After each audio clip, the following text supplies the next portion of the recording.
E aí, galera, tranquilo? Não, aí é plágio. Começando aí mais um Aviva Podcast, hoje no nosso novo estúdio. Aê! Que beleza! Com a presença da nossa excelentíssima Lhama. Cadê a música da Lhama? Isso aí. Também nossos amigos aqui da Igreja Batista Centenário de Fulubandê, pastor Eduardo, gente finíssima. Ele fez até um E comedido, né? Olha o pastor. A Lhama, o pastor. Pastor Eduardo vai apresentar aqui os jovens da sua igreja que estão aí nos acompanhando, né? Pode falar aí, apresentar essa galera. Ele não conhece a gente não, pastor. Sou eu. É você. Sua vez. É minha vez? Tá bom. Obrigado, gente. Bom estar com vocês. Muito bacana o trabalho que vocês estão fazendo, né? Isso aqui é a Vitória. Vitória faz fisioterapia na UFRJ. Não tem como estar com a camisa ali, né? Trabalha com a gente lá nos projetos da igreja, coordena os projetos da igreja. Esse é o Gustavo. Gustavo é uma gaiva da igreja, né? Conselheiro de embaixador. Conselheiro dos embaixadores, né? Me convenceu a fazer uma sala nova para eles, né? Playboy. A sala vai ter TV, vai ter um monte de negócio maneiro lá. Vamos convidar, né? a Central de Cidade para a inauguração lá? Vai ter. Vai ter coquetel e tudo. É mesmo? Virtual. Coquetel, Caio. Virtual. Coquetel, comes e bebes. Não, virtual. Mas vai ter. Virtual. Concluiu engenharia agora e a gente está aqui para prestigiar o trabalho de vocês. Não tinha a menor ideia de que a gente ia sentar, mas já que a gente está aqui, deixa o barco rolar, né? Beleza. Pastor, o senhor me falou ontem à noite que o senhor já trabalhou com Alfa e Ômega, né, nas universidades e tal. E como é que foi essa experiência aí de estar com essa galera boa? Ou a gente pode trocar uma ideia aqui hoje sobre faculdade, trabalho na faculdade e tal. A ideia é essa aí, os trabalhos que vocês já desenvolvem na faculdade.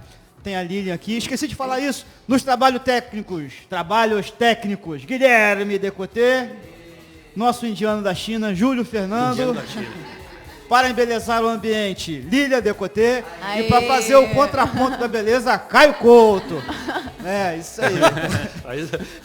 Senão fica muito beleza, que hoje tem duas meninas, está muito bonito o ambiente, então para fazer um contraponto da beleza.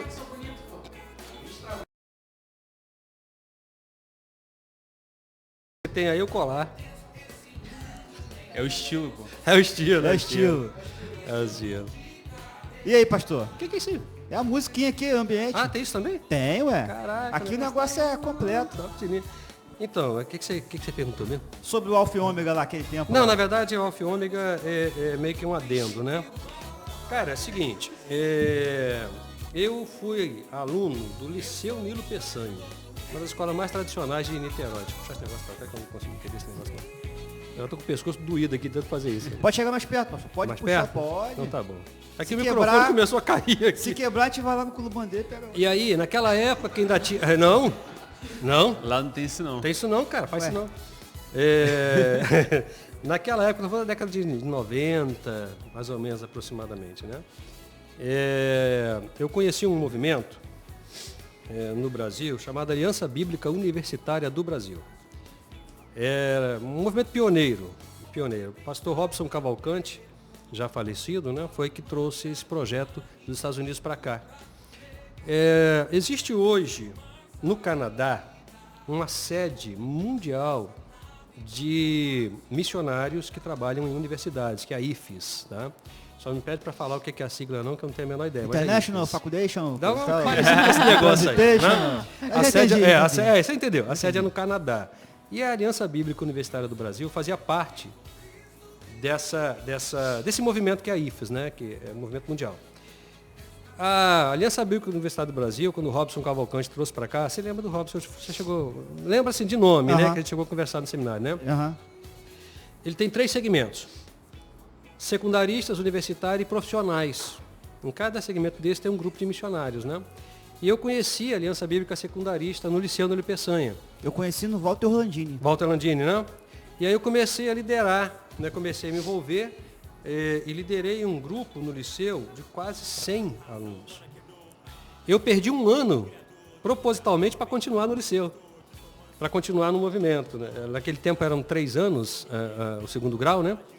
E aí no último ano eu falei, caramba, como é que eu vou fazer? Né? Tinha mais de 100, a gente se reunia no Salão Nobre, né? Tocava um rebu danado. Eu pegava a chave das salas para abrir, o pessoal pensava que eu era funcionário. Até o dia que a diretora descobriu, me deu uma bronca. E aí o que acontece? Falei, pô, eu não vou fazer a prova, não fui fazer prova nenhuma. Uhum. Aí perdi só para repetir o ano, para ficar com o povo, né? Dali eu fui para a universidade e comecei a trabalhar com universitários. Fiquei com secundaristas e universitários. Só nunca me envolvi com os profissionais. Porque o foco no centro do Rio era na Petrobras. Né? O pessoal da Petrobras tinha um movimento muito grande lá de profissionais evangélicos que evangelizavam dentro da própria Petrobras. Petrobras e BNDES, são 2 prédios, um próximo um ao outro, né? Uhum. E aí eu me tornei obreiro. Me tornei obreiro da Aliança Bíblica Universitária do Brasil. Tomei conta de várias escolas, fiz vários projetos com eles, comecei a dar treinamento para eles também. Fiquei quase 8 anos trabalhando com eles, né? Nesse período, eu conheci o Gilberley. Gilberley morava aqui no Alcântara, atrás da PIB de Alcântara. O Gilberley fazia, na época, letras, português e francês. E ele era o presidente nacional do Alfa e Ômega. Ele era o presidente nacional do Alfa e Ômega morando em Alcântara. A sede do Alfa e Ômega era na Ilha do Governador. Imagina. Pertinho. Né? Imagina uma mansão. Uma mansão mesmo. 3 andares, com piscina, com tudo e tal, né? E a gente fazia na BU movimento em brisolão, dormindo no chão, aquelas coisas muito doidas assim, né? E aí eles me convidaram para trabalhar com eles, para dar treinamento para eles. E aí o primeiro treinamento que eu fui foi no Hotel Glória. Oh, que beleza, No hein? Hotel Glória, né? Eu falei, caramba, que eu, né? Aí, gostava bom, né? E aí a gente começou a trabalhar, dando uma assessoria, dando treinamento, né, para o pessoal do Alfa e Ômega também. Não sei se o Gilberley ainda está morando em Alcântara, não sei, eu acho que ele foi embora para a França, enfim, né? Então eu fiquei, na verdade, dei assistência ao Alfa e Ômega na UFRJ, no Centro de Letras, né? Aquele negócio é um mundo, né? Foi uma época que eu tive uma experiência muito interessante, que quando eu cheguei lá, eu estou falando de mais de 20 anos atrás, eu estou casado há 28 anos, né?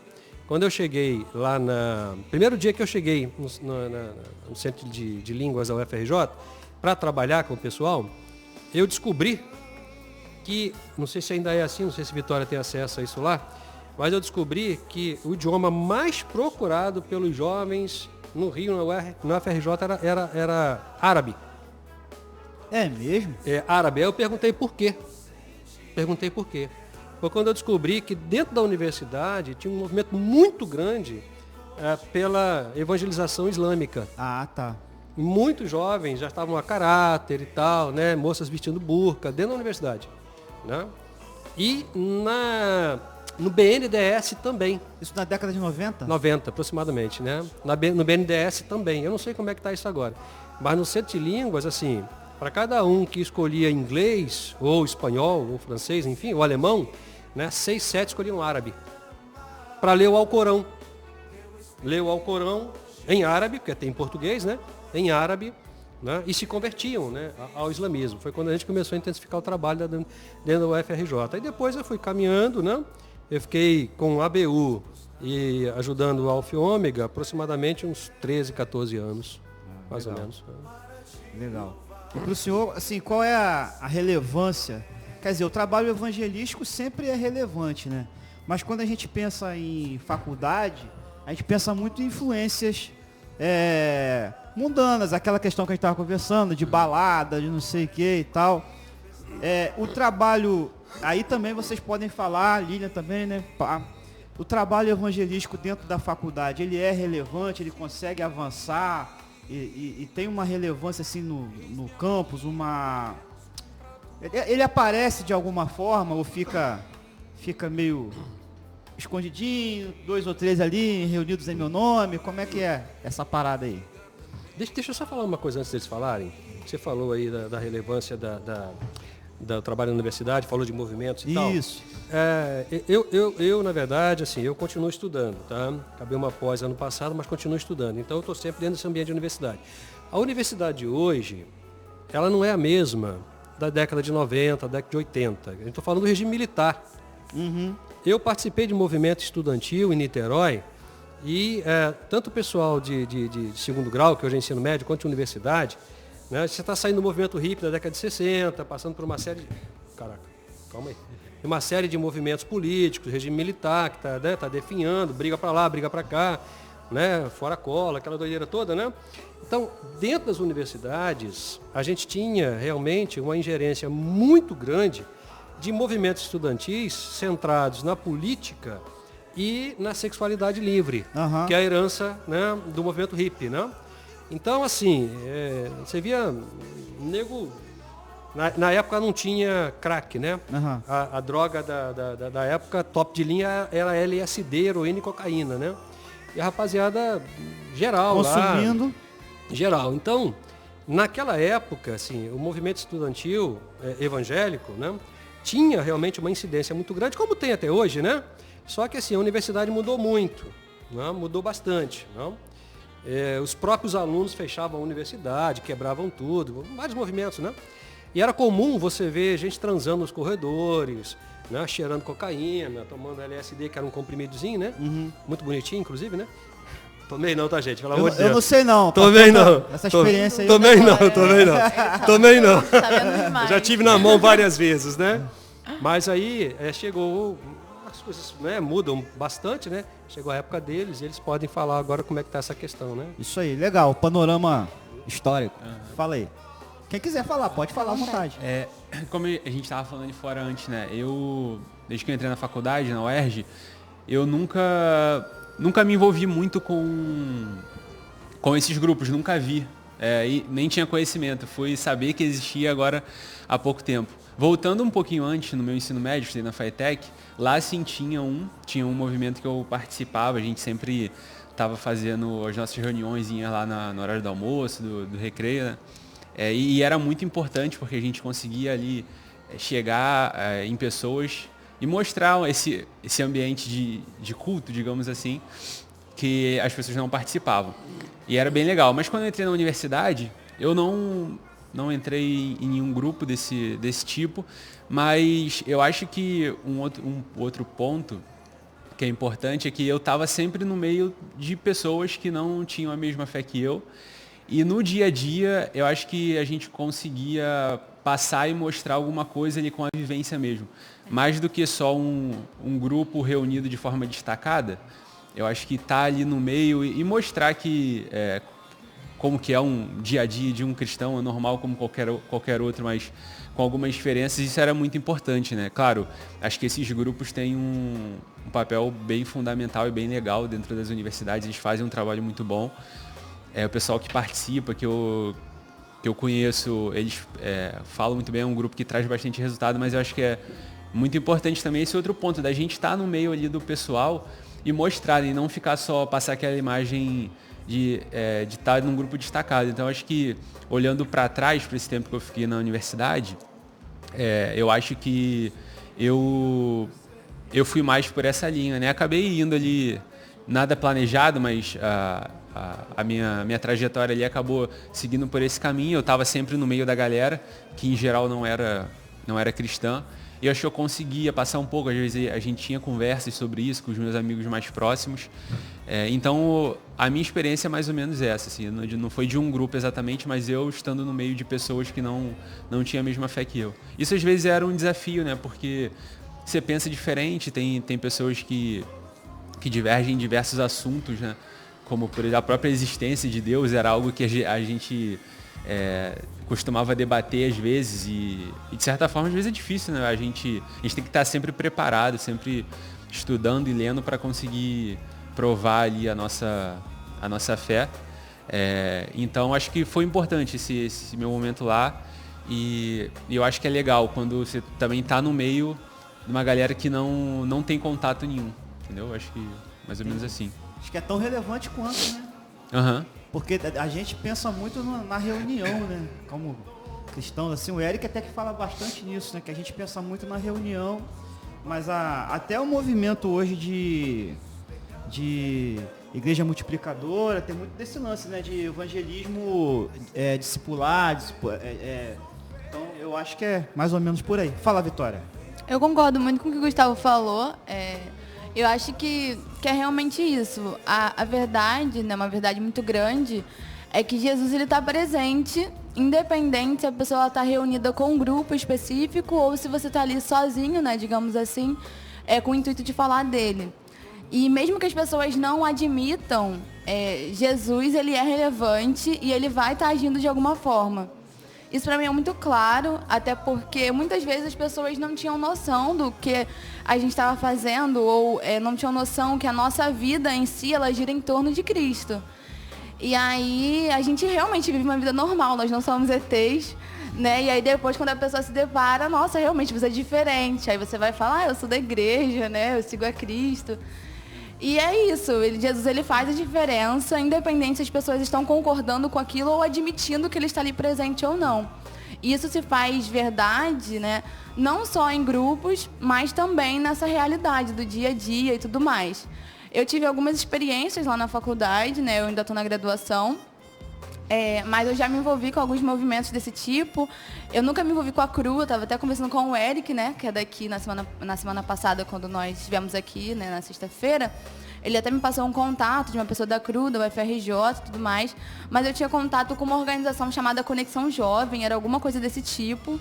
Não tinha um nome específico, eu não me lembro muito bem, eu fiquei pouco tempo, até porque veio a pandemia e tudo mais. Mas acho que a Lilian vai se lembrar, que ela já passou lá pela UFRJ, né? Não sei se você lembra do CCS, tem uma arena onde tem uns shows e tudo mais. Pode pegar o microfone aí, Lilian. Isso. Lembro. Dá só um retorninho de voz, Gui. Um pouquinho a coisa, só pra gente sentir, porque às vezes a gente tá longe do microfone e não consegue saber se a gente tá... Só um retorninho pra gente, só pra sentir, isso aí. Foi. Eu lembro que assim que eu entrei lá, eu tive muito medo porque eu fui morar lá. Uhum. E eu nunca tinha tido a experiência de morar longe de casa, longe da minha mãe, longe da família. Longe do titio. A gente era vizinho rapaz, na época. É um época, verdadeiro né? clã, né, rapaz? Brincadeira isso. Aqui a gente dominou geral mesmo. O negócio aqui é complicado. E aí eu me deparei, eu sempre morei aqui e me deparei de repente com uma cidade universitária. É bem grande. Com ônibus próprio, com pessoas super diferentes de mim, do meu convívio.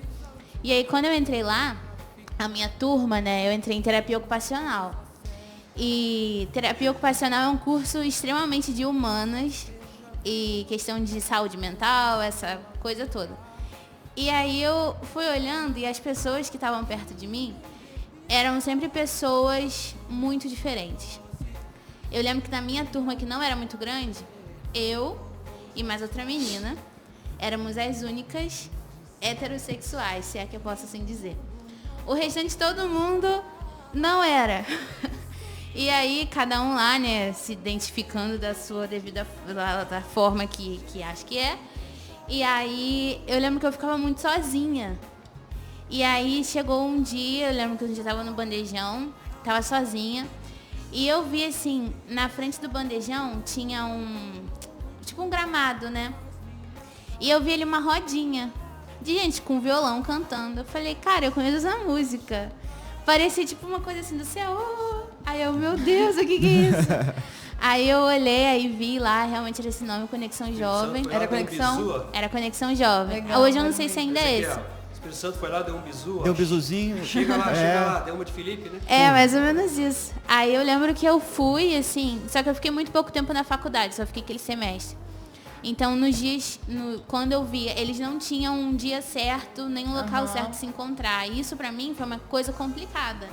Porque eu já tinha medo de ficar andando ali sozinha. Então eu saía da República, ia pra aula, saía da aula, ia almoçar, voltava pra aula e ia pra República. Eu não ficava ali andando, vou ver aonde eles estão, ou vou pegar o contato de alguém. E eu acabei que não criei conexão nenhuma com eles, né? Conexão jovem, acabei que eu não criei conexão. Desconectada da conexão. Foi desconectada. Mas foi ali, naquele momento que eu fiquei ali, naquele curto momento, foi uma coisa que me salvou, assim. Você viu que eu não estava sozinha. Que eu tinha não mais estava de você sozinha. ali. E era engraçado que eu chegava na aula, assim, tipo, faculdade é muito diferente de escola, né? E na escola, se a gente estuda no colégio particular, por exemplo, a gente pode deixar mochilas, coisas na sala. Na faculdade, ainda mais no fundão, jamais, nunca. É mais fácil de levar então a vida ali. E aí eu me deparava com aquelas coisas assim, via gente se pegando, via umas coisas completamente fora da minha realidade na época, o que me ajudou a amadurecer muito. Eu me tornei uma pessoa muito mais assim, maliciosa, se eu posso dizer. Desesperadamente madura. Fui tipo forçada. E aí quando eu voltei, que eu vi que ali não era o meu lugar e tal, hoje eu tenho vontade de voltar a estudar lá, mas estudar outras coisas, eu vejo assim, que é um local muito bom e uma terra muito boa. Ali dá pra sair muita gente boa. Tipo, tem gente que você vê que é uma pessoa completamente diferente de você, que crê em coisas completamente diferentes, mas que tem um coração bom. Sim. E que ali no fundo, Deus pode esperar uma salvação, sabe? E ali nesse lugar, né, que eu tava falando, do CCS, tem uma arena, né, onde costuma ter uns shows. E aí muita coisa de arte ali, né? Muita coisa. Teatro. O pessoal da EBA vem e faz umas apresentações de dança. Uma vez teve um musical lá, teve uma parada de violino, violoncelo, foi uma coisa incrível. E é o mesmo lugar que hoje em dia a Conexão Jovem usa para fazer suas reuniões. E aí é muito legal, porque é um espaço no meio do prédio, né? O CCS ele é gigante. E aí no meio do prédio tem esse espaço que é justamente para shows, apresentações e tudo mais. E é o espaço que a gente tem usado para fazer reunião de oração, cultos e tudo mais. E aí o pessoal vê também que a galera cristã existe. E a gente está ali para que nós sejamos vistos também. Né? E aí o pessoal passa e vê que tem uma galera cantando, que tem uma galera orando, que a galera tá ali, que tá presente. Então eu acho que cabe também a nós, né, que somos cristãos e que somos universitários, mostrar que nós existimos. Eu tô aqui como uma pessoa normal, mas eu sou cristã. Mas uma coisa não anula a outra, obviamente, né? Uma pessoa cristã é normal. Mas a gente também precisa ter posicionamento. Então, onde existe espaço para pessoas, existe espaço para o jovem universitário cristão. Mas você já se sentiu, assim, acuada ou sentiu um certo tipo de preconceito quando vocês estavam se reunindo ou mesmo lá no dia a dia? Eu acho que várias vezes, não sei se o Gustavo já passou por isso, mas acho que inúmeras foram as vezes que, a partir do momento que você abre a boca por você ser cristão, você é cancelado, né? Você é anulado. Às vezes a sua opinião tá até ali parecida com a da pessoa, mas a pessoa sabe que você é cristão. Olha, já vem, vai falar bolsominion, ela vai dizer um monte de coisa, não pode, direita, não pode, jornal não Globo. pode. Nossa, diversas situações. Já passou por isso, Gustavo? Não exatamente dessa forma, mas eu acho que hoje em dia, pela minha experiência dentro das faculdades, a referência que o pessoal tem de cristão é muito ruim. É muito equivocada, né? E assim, de certa forma nem tirou a razão deles, porque as pessoas que eles veem como cristão, que estão aí falando nas mídias, na internet e tal, na televisão, às vezes não passa uma visão muito boa, ou pelo menos não da forma que a gente acredita. E aí eles têm uma visão deturpada e eu acho que isso faz ser mais importante ainda a gente ter um contato com eles ali e mostrar no dia a dia que não é assim, né? Então, acho que isso é muito importante. Tanto, como eu falei, a questão do grupo, de estar ali, você ter um grupo que você se identifica na sua fé, quanto individualmente, de você estar em outros grupos que as pessoas não são cristãs, né? Mas eu nunca cheguei a sofrer algum tipo de... Nunca me lembro de preconceito, assim, por ser cristão, né? Eu tava falando uma coisa aqui ali fora que, como eu sempre estava envolvido com a galera que não era cristã lá, né? A maioria dos meus amigos da minha turma, tinha certas coisas ou certos lugares que eles iam, que eu não ia, não curtia, mas em geral eles respeitavam, né? Já até sabiam, tal lugar nem vou chamar Gustavo não, porque eu sei que ele não vai. E era só isso, mas nunca cheguei a sofrer não, graças a Deus. Minha experiência dentro da universidade nesse sentido foi boa. Mas como é que é o trabalho que você desenvolve hoje na faculdade, assim, a respeito de evangelismo? Você tem um trabalho que você faz na faculdade? É diretamente um trabalho, um projeto relacionado à faculdade, hoje em dia não. Principalmente porque tá tudo parado, né, digamos assim. Então, hoje em dia é só esse trabalho mais pessoal, né? Digamos assim, de acompanhamento das pessoas, né? De conversa. Até pouco tempo atrás a gente tinha uma roda de conversa que a gente se reunia toda semana. E não era uma roda de conversa necessariamente de pessoas cristãs, muito pelo contrário. Nós chamávamos rede de atenção primária, se eu não me engano, né? Onde nós discutíamos a atuação da fisioterapia na atenção primária. Mas aí nós trazíamos diversas narrativas sobre as nossas vidas. E nisso eu aproveitava para dizer também o que eu pensava, o que eu cria e tudo mais. Mas por conta disso, por eu também não ter me apegado tanto a esse trabalho da Conexão Jovem, eu não tenho hoje em dia nenhum trabalho específico dentro da faculdade. Mas esse trabalho, né, pessoal mesmo, como o Gustavo falou, também não tem o seu valor anulado. Muito pelo contrário. Vale muito a pena também. Eu acho que até, cara, não sei se tem como a gente definir assim, importâncias, né, de tipo de trabalho. Você tem um movimento onde se tem uma reunião e eu acho que é legal você estar numa reunião, você vai se sentir incluído ali de alguma forma e vai ser como, eu acho que foi para Lilian, né, um oásis no deserto. Sim. Você está naquele ambiente assim, digamos, né, hostil, né, para o cristão, porque muitas vezes a gente, aí eu acho que é culpa da igreja mesmo, meio que daquela, e da família também, né, daquela protegida, exagera, aquela isolada no jovem, né? Então quando ele cai na faculdade, às vezes alopra, né? Então vou fazer tudo e tal, mas aí tem esse momento ali que é importante, né? Poxa, tem alguém igual a mim e tal, mas... E outra coisa, esse movimento estudantil, ele, com certeza, ele salva vidas. Porque enquanto eu estava lá na faculdade, eu fiquei 6 meses lá. Os 6 meses que eu fiquei lá, eu ouvi casos de pelo menos 4 alunos que se mataram porque eles não estavam conseguindo conviver com aquilo tudo novo, com novos sentimentos. Eu, por exemplo, tive muita crise de ansiedade lá, a ponto de quando eu voltar, eu ter que voltar medicada, porque era uma coisa que eu não conseguia controlar. E quando eu tive esse processo lá de conhecer esse grupo, mesmo sem ter criado vínculo, ele me salvou. Eu não estou falando que eu ia me matar, eu não ia me matar. Mas assim, era tanta crise que a gente passava que eu tenho certeza que não era só eu. Então você imagina, uma outra pessoa que às vezes não tem um bom relacionamento familiar, vai para a faculdade querendo uma nova vida, assim, se depara com aquele tanto de coisa nova que não sabe lidar. E aí, às vezes, fora a pressão da própria faculdade, né? Que já tem aquela coisa das matérias, das provas, trabalho, tudo. Então, assim, imagina a cabeça de um jovem. E com certeza esses movimentos, eles salvam a vida de muita gente. Deixa eu pontuar umas coisas aqui que eu acho que são importantes, né? Eu praticamente vivi em 2 gerações, né? A geração militar e a geração pós-militarismo, né? Hoje a universidade ela já não é tão estigmatizada quanto era há 20 anos atrás, que quando chegava na hora do filho ir para a faculdade, era um caos, era um desespero, né? Que a faculdade desvia, que a faculdade vai drogar, que a faculdade vai prostituir, que a faculdade... Era a ideia que se tinha de universidade, né?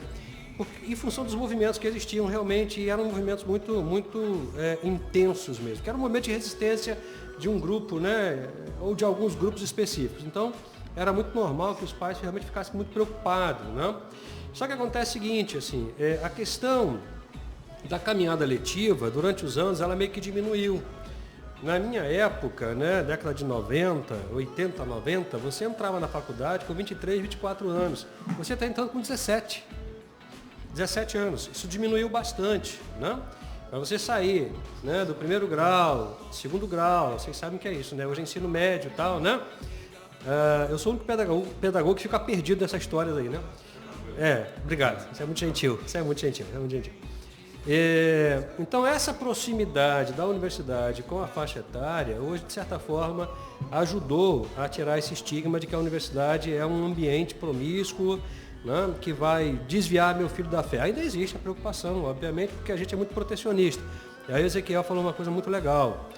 A igreja, ela não constrói um caminho de consciência, né, e durante muito tempo ela não motivou, né, os seus membros jovens a ir para a universidade, tentando preservar. O que, na verdade, acabou criando um problema muito sério.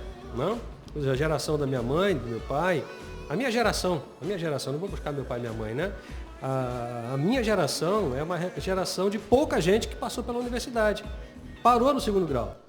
A gente achava que terminei o segundo grau, acabei os estudos. Eu vai tinha trabalhar, É. vai trabalhar. Terminei meus estudos, acabei o segundo. Volta ao Orlandinho, né? Vai trabalhar para poder, né, tal e tal. Então essa é a primeira coisa. A segunda coisa é o seguinte, os grupos tinham muita dificuldade de se reunir por causa da grade. Então tinha um que estudava de manhã, eu estudava de tarde, eu estudava não sei o que e tal, para reunir esse povo era muito complicado. Então você acabava tendo pequenos grupos, né, dentro de uma universidade onde você tinha 500 mil crentes, entendeu? E era muito difícil de você reunir todo mundo. Eu falei, por exemplo, eu tinha no segundo grau, no liceu, eu tinha um grupo de mais de 100 pessoas, né, com bateria, teclado, contrabaixo, era uma igreja aquele negócio, né? Mas eu conseguia porque tinha o recreio. E o recreio é horário para todo mundo. Como eu falei, quando eu estava na FATEC, o nosso grupo era bem forte por isso, né? Era um horário de almoço, a gente estudava o dia inteiro, né? Integral. Aí todo mundo pro auditório fazia lá, isso facilitava. Aí, na faculdade, eu estava lembrando aqui... Oi? A grade quebra. A grade quebra porque você não consegue encontrar. E cara, só na minha faculdade, eu, por exemplo, eu sempre tentava montar meu horário sem buraco nenhum, buraco assim, horário livre entre aulas, para eu chegar lá a hora que eu tiver que acabou a aula, eu vou direto para casa, eu gosto de ficar em casa. Então eu não ficava também muito tempo. Então, por exemplo, no meu caso, eu nem procurava muito alguma coisa para me distrair, porque eu sempre estava indo embora. Acabou minha aula e ia embora. Então isso dificulta realmente. Agora uma curiosidade. Nem sempre foi assim na universidade. Foi o movimento militar que mexeu na filosofia da universidade para quebrar esse horário retilíneo uniforme, para evitar movimentos estudantis contra o governo.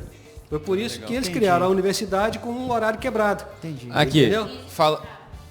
Exatamente. Foi o movimento Pra não ter militar tempo de que se fez reunir isso. pra- Exatamente. pra- Então pra foi uma estratégia comunar do governo alguma coisa. militar e aí quebrou, porque de certa forma, né, você está dentro do contexto, você não está nem contra nem a favor, muito pelo contrário, em matéria dos entretanto, você fica os finalmente, né? E aí você, na verdade, entra no circuito, né? Você arrebenta. Fala, Guilherme. Fazer uma pergunta para vocês, universitários, você que já passou pela universidade e tal. Tipo assim, eu não tenho agora, neste atual momento, pretensão em cursar, né? Você é um pecador. O segundo, Herege. esse estágio da vida, né? Vai ser pastor? Vai fazer pastor, seminário? vai ser pastor. Vai fazer seminário? Vai ser pastor? Olha aí, ó. Olha Deus Então, vamos concluir a pergunta. Recebe, irmão? Amém. Vamos concluir a pergunta. Assim, será que eu fui poucas vezes em algumas universidades, minha mãe estudou no Universo, eu fui no Universo algumas vezes, mais velho, né? Porque tinha uma amiga que estudava lá e ela me chamava pra ir nos negócios lá de... Ezequiel. Não. Tá aí um bom motivo. Não, é que... Revelando o mistério, tá revelando o mistério. Não, olha só, é que na Universo rola muita coisa dos cursos que tem lá. Eu não sei o nome. Você não conseguiu, tá conseguindo fazer a pergunta. Não, cara, calma aí. É que rola tipo uma demonstração do curso, né? Aí... A degustação. Sim, sim. Aí foi até Juliana Diniz também tava lá mostrando umas receitas de negócio que funciona, que é vegetariano e tal. Em suma, existe muita diferença. Cara, esse cara tá igual o pessoal da CPI, cara. Enrola pra fazer uma pergunta. Não, calma aí. E assim, a única Contextualizando. convivência que eu tenho de faculdade são esses poucos momentos que eu pisei no universo. Existe alguma diferença muito gritante da universidade particular para federal? E entre as federais, as públicas, na verdade, né? Existe muita diferença, tipo, da UERJ para a UF? Existe... Eu acho que existe uma diferença básica de cursos, como eu falei. Não, tô falando de vivência, Não. Por exemplo, eu acho que no curso, pelo menos que eu já conversei com a galera, né, a galera de exatas, tem uma outra vivência de ideologias, de politização do que alguém que faz humanas. Tem essa diferença. Não. Agora, entre faculdades eu não sei, entre cursos eu sei que Pois tem. é isso que eu tô querendo saber. Tipo assim, na verdade é o seguinte. ter um movimento deixa cristão eu te em uma responder. federal é mais difícil do que numa estadual, do que numa eu particular, entendi. entendeu? Deixa eu te responder. Eu vou te responder, eu passo a bola para eles. Tá, entendi. Cara, eu nunca não estudei em faculdade particular. Mas assim, por exemplo, pelo que eu conheço da particular, a maioria das pessoas que eu vejo que estudam lá, né, nas faculdades daqui, né, por exemplo, na Estácio, na Universo, é o pessoal que geralmente trabalha e vai para faculdade, depois sai, é uma galera que não tem muito um tempo ali para ficar nisso não. Não que o pessoal da pública seja sem tempo e fique lá não, mas são coisas diferentes. Você falou isso, você falou. Não, é porque... Vai ser cancelado, Você hein? sem querer. Sabe Não. como é que é o nome disso em psicanálise? Ato falho. Ato falha. Mas, não, então, porque, por exemplo, o meu curso na pública é integral, né? Então tem que passar lá praticamente o dia todo. E aí acaba que essa vivência acaba sendo diferente, por isso, né, eu acho. Pela questão talvez do perfil mesmo do público, de cada uma. Mas eu não sei falar exatamente como que é dentro de uma universidade particular, essa questão assim, não.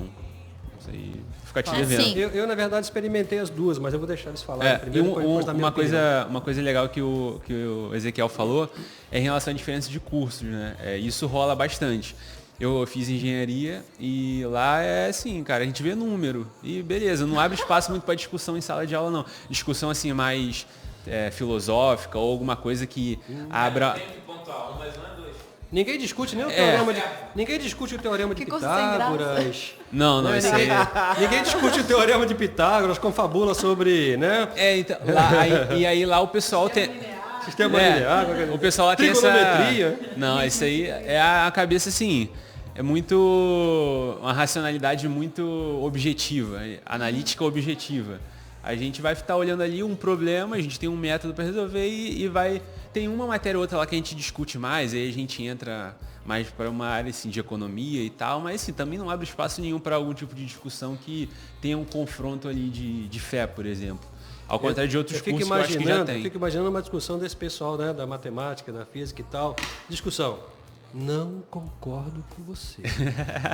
Aí a briga é desse nível. Lá não tem discussão Aí o outro fala assim, acalorada. mas eu tenho os cálculos. Aí acabou a briga. Acabou a briga. Exatamente. Então, lá não tem muito Exato isso. na zoeira, né? E aí eu acho que até se reflete no relacionamento fora da aula mesmo com todo mundo. Como eu falei antes, eu nunca tive nenhum problema. Assim, claro, tem uma diferença de visão, de mundo mesmo, como eu falei. Às vezes a gente entra em conversas assim do tipo, como eu falei, da existência de Deus ou do tipo de fé, coisas que são impostas pela igreja. Enfim, várias coisas que eles questionam, mas nada no sentido de muito combativo, assim, não. É uma coisa mais tranquila. Então... É mais branda, né? Não tem... Mas eu acho que a questão dele está muito mais voltada para as sugestões ideológicas, a linha de pensamento e tal, né? Que de repente, né? Vai para a universidade, aquela universidade é marxista. Não, também, mas tipo assim, seria mais caramba, é que as palavras fogem. As Mas, muitas tipo letras assim, te confundem, né, meu amigo? É complicado. É o tamanho da CPU.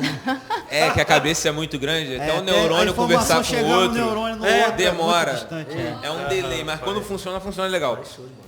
Tipo assim, seria mais a questão que eu tentei jogar aqui, é tipo assim, tem uma faculdade que é mais louca que a outra, entendeu? No sentido de imposição de ideais.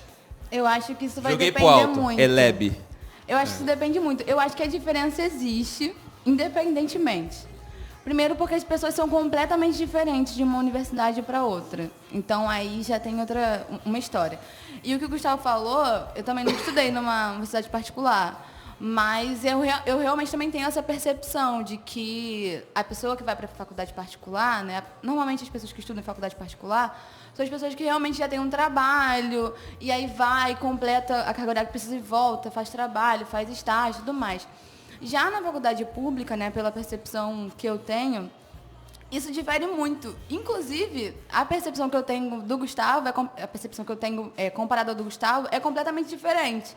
Porque eu acho que talvez, né, no curso do Gustavo, a engenharia de produção, sejam pessoas muito mais velhas, não muito mais velhas, mas mais velhas que eu, digamos assim, né? Sejam pessoas mais velhas, mais Chamou de voltadas. velho, Gustavo. Falho de novo. Acabou com você, mas tudo bem. Porque, Pode assim, continuar. Continuando uma Quando- sessão de psicanálise. Quando eu entrei na faculdade, o Gustavo já estava estagiando, né, e tudo mais, já tinha outra visão, chegou a fazer intercâmbio também, fazendo a propaganda do Gustavo aqui, um ótimo engenheiro de O produção. cara foi pra fora do Brasil, rapaz.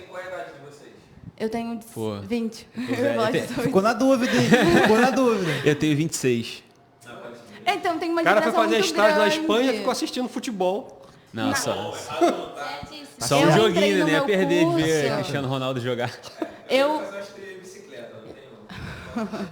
Eu entrei no meu curso, eu tinha 17 anos. O pessoal do meu curso tem quase a mesma faixa etária que eu. Acho que tem até uma galera mais velha ou outra, mas a maioria tá entre 18 e 23, porque agora a gente envelheceu, né?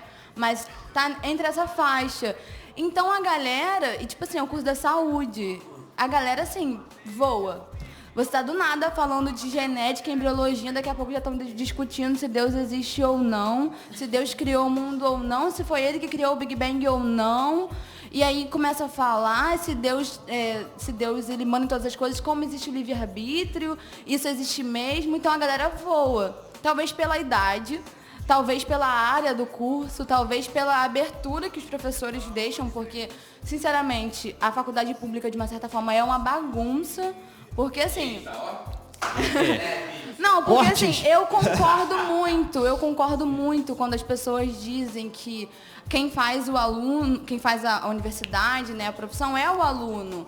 Não é, porque é uma universidade particular ou porque é uma universidade pública. Quem faz realmente é o aluno.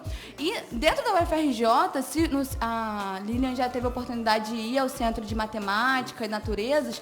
Se você for comparar o Centro de Ciências da Saúde e o Centro de Ciências de Matemática e Natureza, são lugares diferentes, parece que você está em um ambiente totalmente diferente. A organização do Centro de Matemática é, assim, incrivelmente superior à organização do Centro da Saúde. Oi?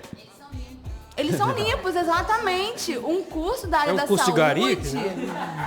O Centro de Ciências da Saúde mal tem papel e sabonete no banheiro. Então, assim, da saúde. Porque e aí, é mais zoneada, ela tá falando que é mais bagunçado. realmente, tem uma certa bagunça.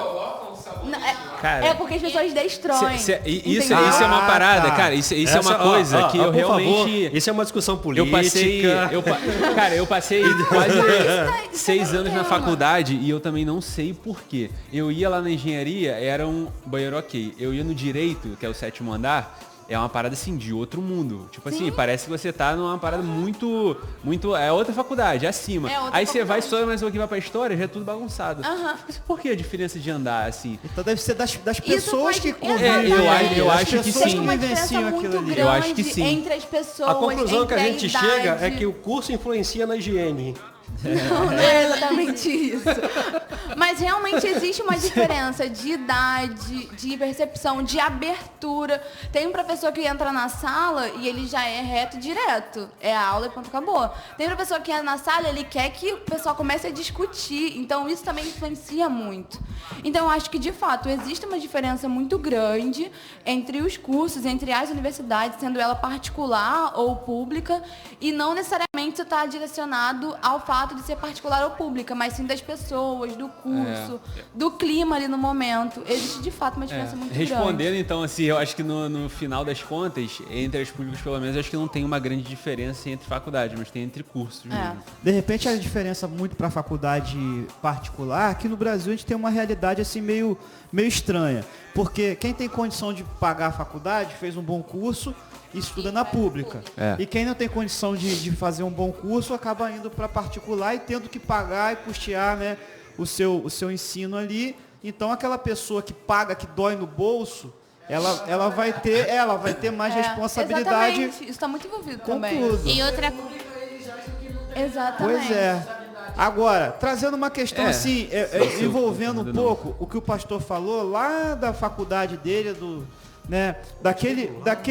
daqueles momentos lá. Pré-histórico.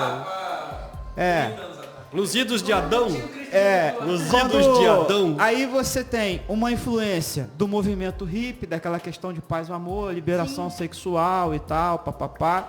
vocês que estão e que já fizeram faculdade há pouco tempo, o quanto vocês acham que isso influencia na faculdade ainda hoje? Esses movimentos, né, que eram contra o regime militar e tal, aquela revolução que foi vivida naquela época, né? Se isso impacta na vida de vocês, ou seja, na cultura da universidade hoje, o que vocês acham? Cara, a minha percepção, né, não conheci muito, não sei muito sobre esse movimento, né, mais antigo, mas hoje a gente vê pelo menos lá na UERJ ainda, uma universidade bem politizada, digamos assim, onde alunos estão ativamente preocupados com a questão, né, política e ligada a alguns movimentos. Mas vê uma predominância bem dos cursos de humanos, o pessoal de exatas mais ou menos não está muito envolvido com isso. Mas enfim, a gente ainda vê. Então eu creio que seja influência de todo esse histórico, sim, que o pastor falou, que você falou agora também. De já ter tido esse movimento antes. E de certa forma eu acho importante, porque, claro, aqui não estou entrando no mérito de qual movimento é certo, qual é errado, enfim, qual linha de pensamento é certo, qual que não é. Mas eu acho que a gente, enquanto universidade, até enquanto cristão também, eu acho que é uma coisa que falta muito, a gente tem que ser mais ativo, sim, politicamente. Acho que sim. Deixa eu te falar uma coisa aqui que pode facilitar. O que eu vi, maluco? Recebeu uma ligação do céu? Falando para ele ser pai de Deus usa celular, a confirmação cara. A confirmação do seminário. A confirmação do seminário. Vou ter uma conversa séria com o Gerson. Deixa eu explicar um negócio para vocês. Na verdade, que pode ajudar um pouquinho na sua questão aí, né? A sociedade vive de movimento. O movimento é um fenômeno histórico, né? Desde o Éden, o movimento da queda, né? Só que acontece o seguinte, existe um sociólogo neomarxista russo chamado Louis Althusser. Esse cara desenvolveu uma tese muito legal, muito legal. Ele tem um opúsculozinho, vocês podem baixar na internet, se quem gosta de ler, né? Chamado Aparelhos Ideológicos do Estado. É uma análise que ele faz dos movimentos ideológicos, né? Numa dimensão bem mais ampla. A tese dele é o seguinte, como é que é constituída a estrutura social? Você tem uma coisa chamada macro-sociedade, e dentro da macro-sociedade você tem movimentos pequenos chamados micro-sociedades. Então, o que seria a macro-sociedade? A União, no Brasil. As micro-sociedades, os estados, isso sob o ponto de vista da geografia, tá?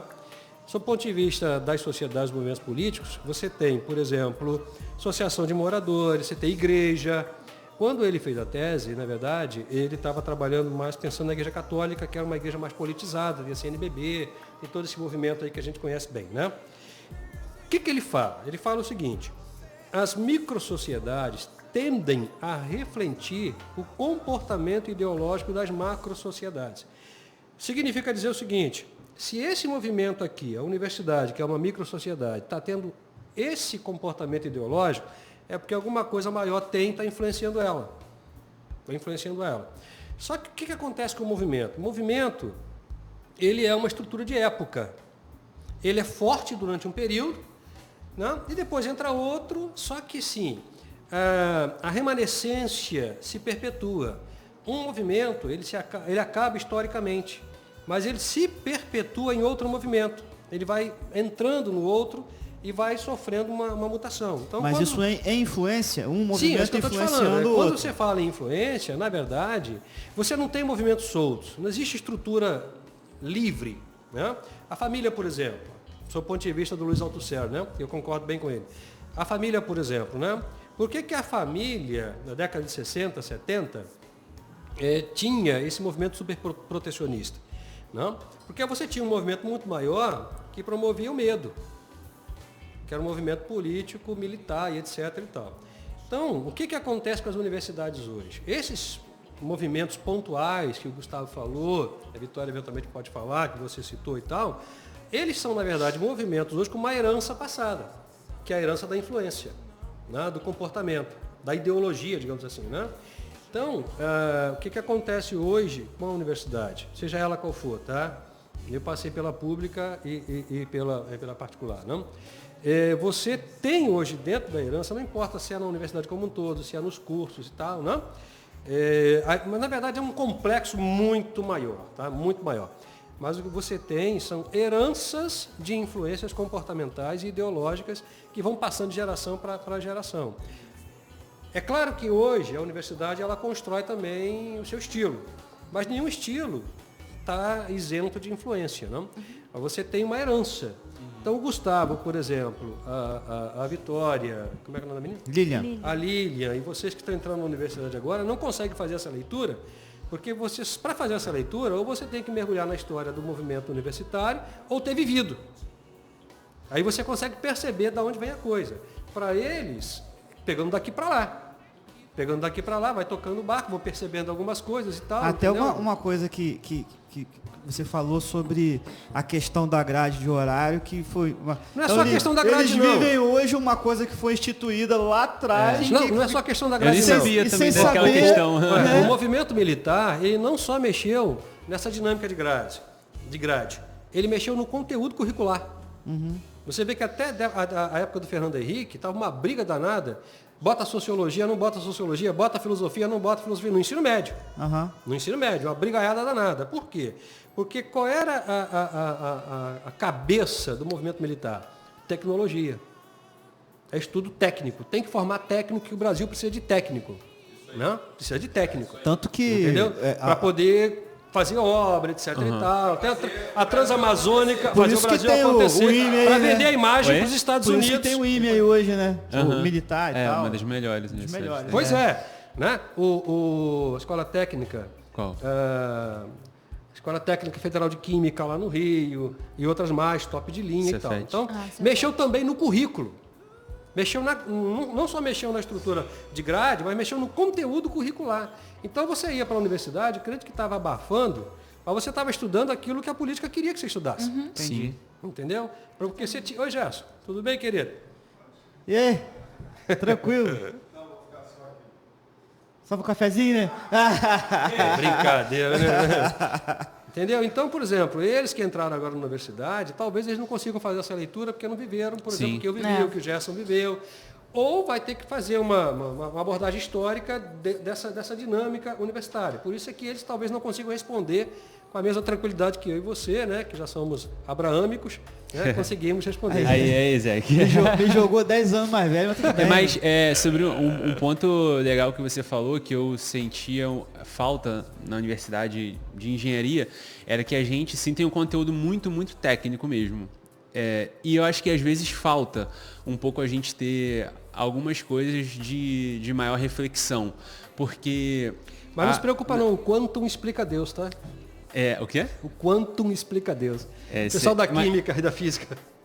Enfim, eu acho que, por exemplo, tudo que vamos pegar a engenharia como um todo, né? Todas as coisas que a engenharia projeta, que os engenheiros, no final das contas, elas influenciam e impactam a vida humana. E aí a gente não é ensinado, ou pelo menos não é estimulado a aprender nada de vida humana dentro da universidade. Tá Então, muito na lógica. a gente está projetando Mas o algo objetivo é por- evitar que se pense. Então, Evitar que exatamente. você Isso pense, às vezes falta um pouco em determinados Mas de cursos, né? repente, no momento que o Brasil vivia naquele tempo, será que não era necessário ter mais técnica, mais coisa, para ter um avanço tecnológico? Será que não foi uma coisa boa para o Brasil Sim, naquele sim, tempo, sim. pensando do ponto de vista técnico, assim, do crescimento, Com certeza. de estrutura, né, de infraestrutura?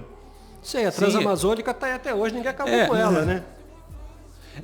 Assim, eu acho que quando eu falo até de quem tem essa formação mais técnica, ter também ali dentro da própria formação técnica algo mais humano ou sociológico, digamos assim, seria importante porque, sei lá, a gente pega, sei lá, um engenheiro civil, ele vai projetar uma ponte, ele sabe lá projetar uma ponte, mas, pô, aquela ponte tem um impacto ali na vida humana. A ponte Rio-Niterói ali, pô, alguém colocou ali. Quem que decidiu colocar aquilo? Por quê? Qual foi o pensamento dele? O cara às vezes não tem um pensamento muito crítico e aí o cara só sabe fazer a ponte, mas não sabe o que vai impactar. Então eu acho que ter essa outra visão é importante também pra gente ter um senso mais crítico e não só técnico mesmo, entendeu? E aí você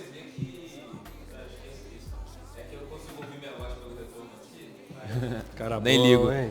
Você tá igual o Portinari com esse bigode aí. Obrigado. cara. Salvador Dali. Salvador Dali, é verdade, obrigado. Salvador Dali. E aí você vê que, na verdade, para construir uma ponte, por exemplo, você precisa de um cara que vai saber construir a ponte, um cara que que precisa entender de sociedade, porque aonde essa ponte vai ficar ancorada, tem gente morando ali, vai tirar aquela pessoa dali. Putz, vai levar para onde?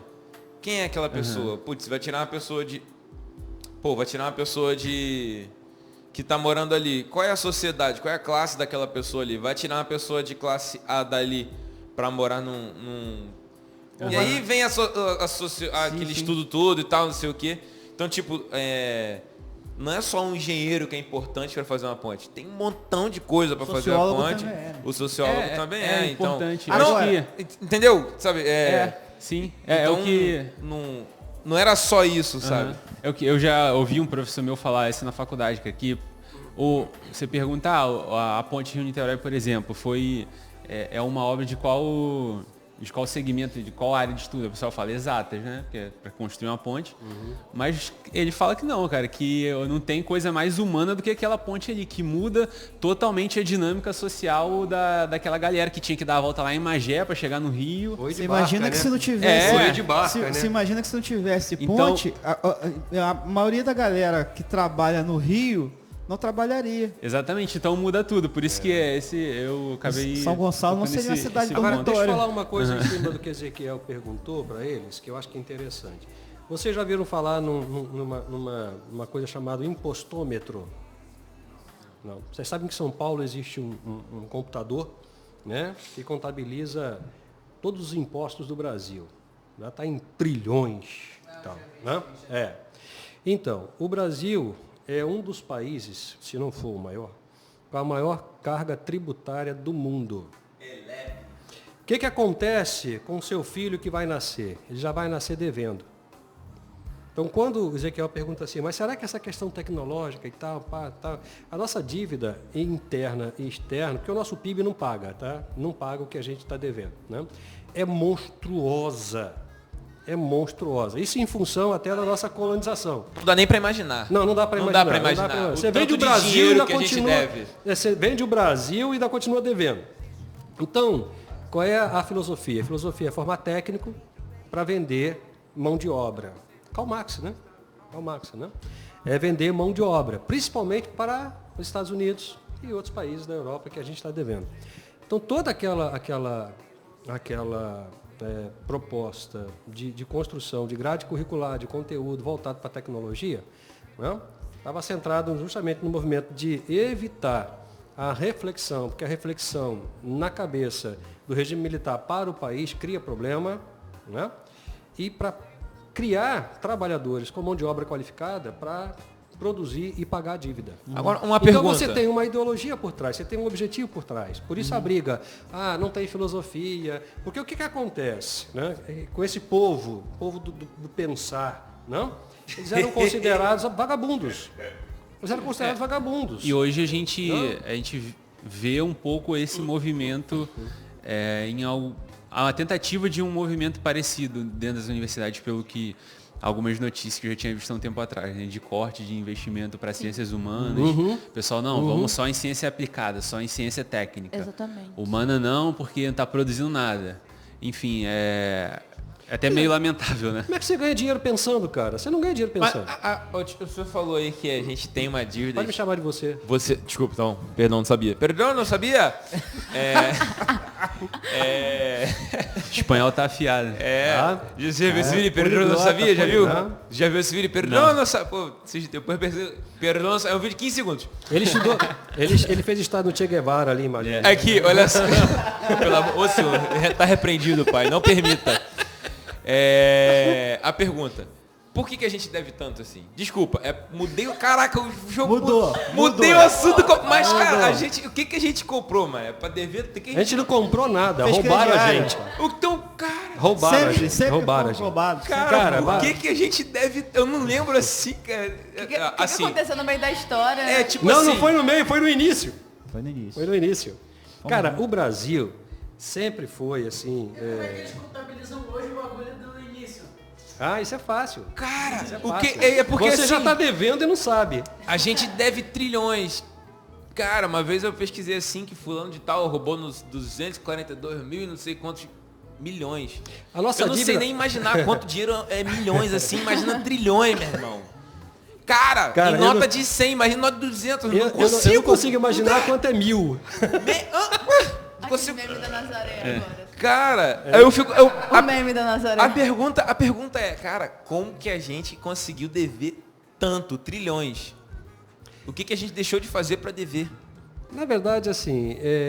Meu Deus, elebe. A coisa é um pouco complexa, porque na verdade a gente não tem culpa. Né? A nossa dívida é diferente, a nossa dívida, né, monetária, ela é diferente da dívida teológica. Adão pecou, a gente é culpado em Adão. Cabral descobriu o Brasil, a gente não tem culpa de nada. Não? O Brasil sempre foi uma fonte de riqueza, sempre foi, sob todos os aspectos. Tá? O Brasil sempre foi uma fonte de metais preciosos. Então, quando Portugal descobriu o Brasil e começou a colonizar, não? E depois vieram os europeus para cá também, isso aqui foi uma exploração monstruosa. E aí você tinha o quê? Você tinha índio, né, que eram os habitantes, né, nativos da época, né? Seus descendentes? Não, você é descendente dele. Você é tailandês. Você não é índio, você é tailandês. Então, quando o Brasil começa a crescer... Só resumindo, tá? Só resumindo, porque a história é muito complexa. A Roberta tinha que estar aqui para explicar, que a Roberta que é historiador, eu não sou historiador, não? A Europa, principalmente a França, Portugal, principalmente esses dois, Inglaterra, começaram a investir muito no Brasil. Muito, não? No processo da colonização. E o que a gente tinha, que era madeira e ouro e pedra preciosa, não pagava. Então isso veio se acumulando, a dívida histórica, ela tem raiz na colonização. Agora, se você quiser mais detalhes, você conversa com o historiador, ele pode te explicar. Só que assim... Né? Quem deixou eles investir? Rapaz, ninguém deixou não, eles meteram o pé na porta e entraram, e acabou, tinha benção, e pai e tal. Eles nem pediram licença. Né? Isso aqui é a ninguém pediu licença não. Que país é esse? Nada, meteram o pé na porta. Mas voltando para a universidade... E a Lhama tomou um capote? Derrubou a Lhama. A Lhama está reclamando. A Lhama tomou um capote. Mas deixa eu tentar resgatar um pouquinho o assunto e também respondendo um pouco o que o Ezequiel perguntou e a sua pergunta também. Eu acredito muito que existam essas influências, talvez eu mesma não saiba responder exatamente, né, até pelo que o pastor falou, que eu peguei a universidade de 2018 para cá, mas de fato existem muitas influências e relacionado aos cursos da área da saúde, a gente criou um problema muito grande com isso, porque esse ensino técnico, né, na área da saúde não dá certo.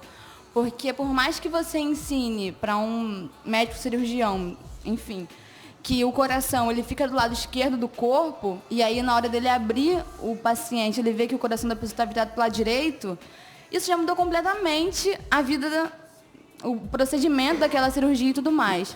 E isso, dentro da área da saúde, foi um grande problema, porque nós começamos a criar não só médicos, mas enfermeiros, fisioterapeutas, né, terapeutas ocupacionais, muito ligados ao treinamento tecnicista mesmo, ao ponto de ignorar a vida humana e a sua particularidade. Porque o ser humano, ele é diferente, né? Se a gente for parar para fazer uma análise agora, que todo mundo, da coluna cada de ser cada é um universo, né? Vai ser cada um de uma forma diferente. Então, essas influências técnicas dentro do curso da área da saúde, eu considero que foi uma perda muito grande. Porque aí é o que a gente mais ouve hoje em dia, né? Esse médico não é humano. Essa pessoa, esse profissional aqui, nossa, ele me tratou de uma forma grossa, me tratou de uma forma ríspida. Porque a pessoa está tão acostumada a pegar, a fazer, que ela não considera as particularidades de cada pessoa. E aí, hoje em dia, nós temos um movimento dentro da área da saúde, que é um movimento humanizado. É de entender que cada ser é um ser, de que cada pessoa é uma pessoa, de que a parte psicológica, né, o modelo biopsicossocial, influencia totalmente nas... Anotou isso aí? Que eu não consigo falar essa palavra, cara. Super ligada à fisioterapia hoje em dia, né, Lilian? Depois eu vou ver com calma. Umas 20 vezes para decorar. O nosso estresse, as fraturas, por exemplo, ligadas à fisioterapia hoje, né, as fraturas, né, de ossos por estresse hoje em dia, tem um número assim elevado. E hoje em dia a gente consegue computar que essa pessoa chegou a uma fratura de tanto estresse que ela teve. O osso quebrou do nada porque ela... Não por conta de estresse psicológico, mas de estresse psicológico e também físico, né? Tudo isso influencia. Exatamente. É nesse nível. Então, assim, existem hoje muitas Você vai parar de influências trabalhar, né? dentro da faculdade, dentro da universidade pública, eu acho que é maior ainda, acho que eu posso dizer isso. Também não só em relação a isso, mas a diversos movimentos, como o Gustavo disse, hoje em dia os jovens eles estão muito mais ligados à política. Eu acho isso ótimo, porque os jovens estão pensando, né? E aí tem como a gente moldar um pouco melhor esses pensamentos. Mas uma coisa que quebra isso totalmente é Jesus. Porque por mais que a pessoa se prepare, por mais que a pessoa esteja envolvida, né, como o pastor Eduardo falou, a pessoa ela é influenciada por outros movimentos. E aí esse movimento acaba influenciando outro. Mas esses movimentos uma hora acabam. Porque eles não são completamente perfeitos. Eles não são muito bem estruturados porque eles são estruturados por pessoas. E aí, quando você vê que uma pessoa que está ali a todo momento falando, não sei se o Gustavo já teve alguma oportunidade do tipo, ou o pastor Eduardo, ou algum de vocês, mas é o que a Lilian falou, as pessoas entram na universidade achando que a vida vai mudar. A vida vai mudar. Não, agora a minha vida vai melhorar, a minha vida vai deslanchar, agora eu vou conseguir tudo o que eu quero. Às vezes quer uma liberdade também, agora eu vou ter liberdade e tal. E aí quando ela se depara com aquilo ali, ela vê que é completamente o contrário. Ela vai virar escrava daquele ensino, ela vai virar escrava daquela grade de horários, e a pessoa não sabe mais administrar a vida dela. E aí vem essas incertezas. Para você gerar uma noção maior, essa influência que existe, até mesmo de movimentos,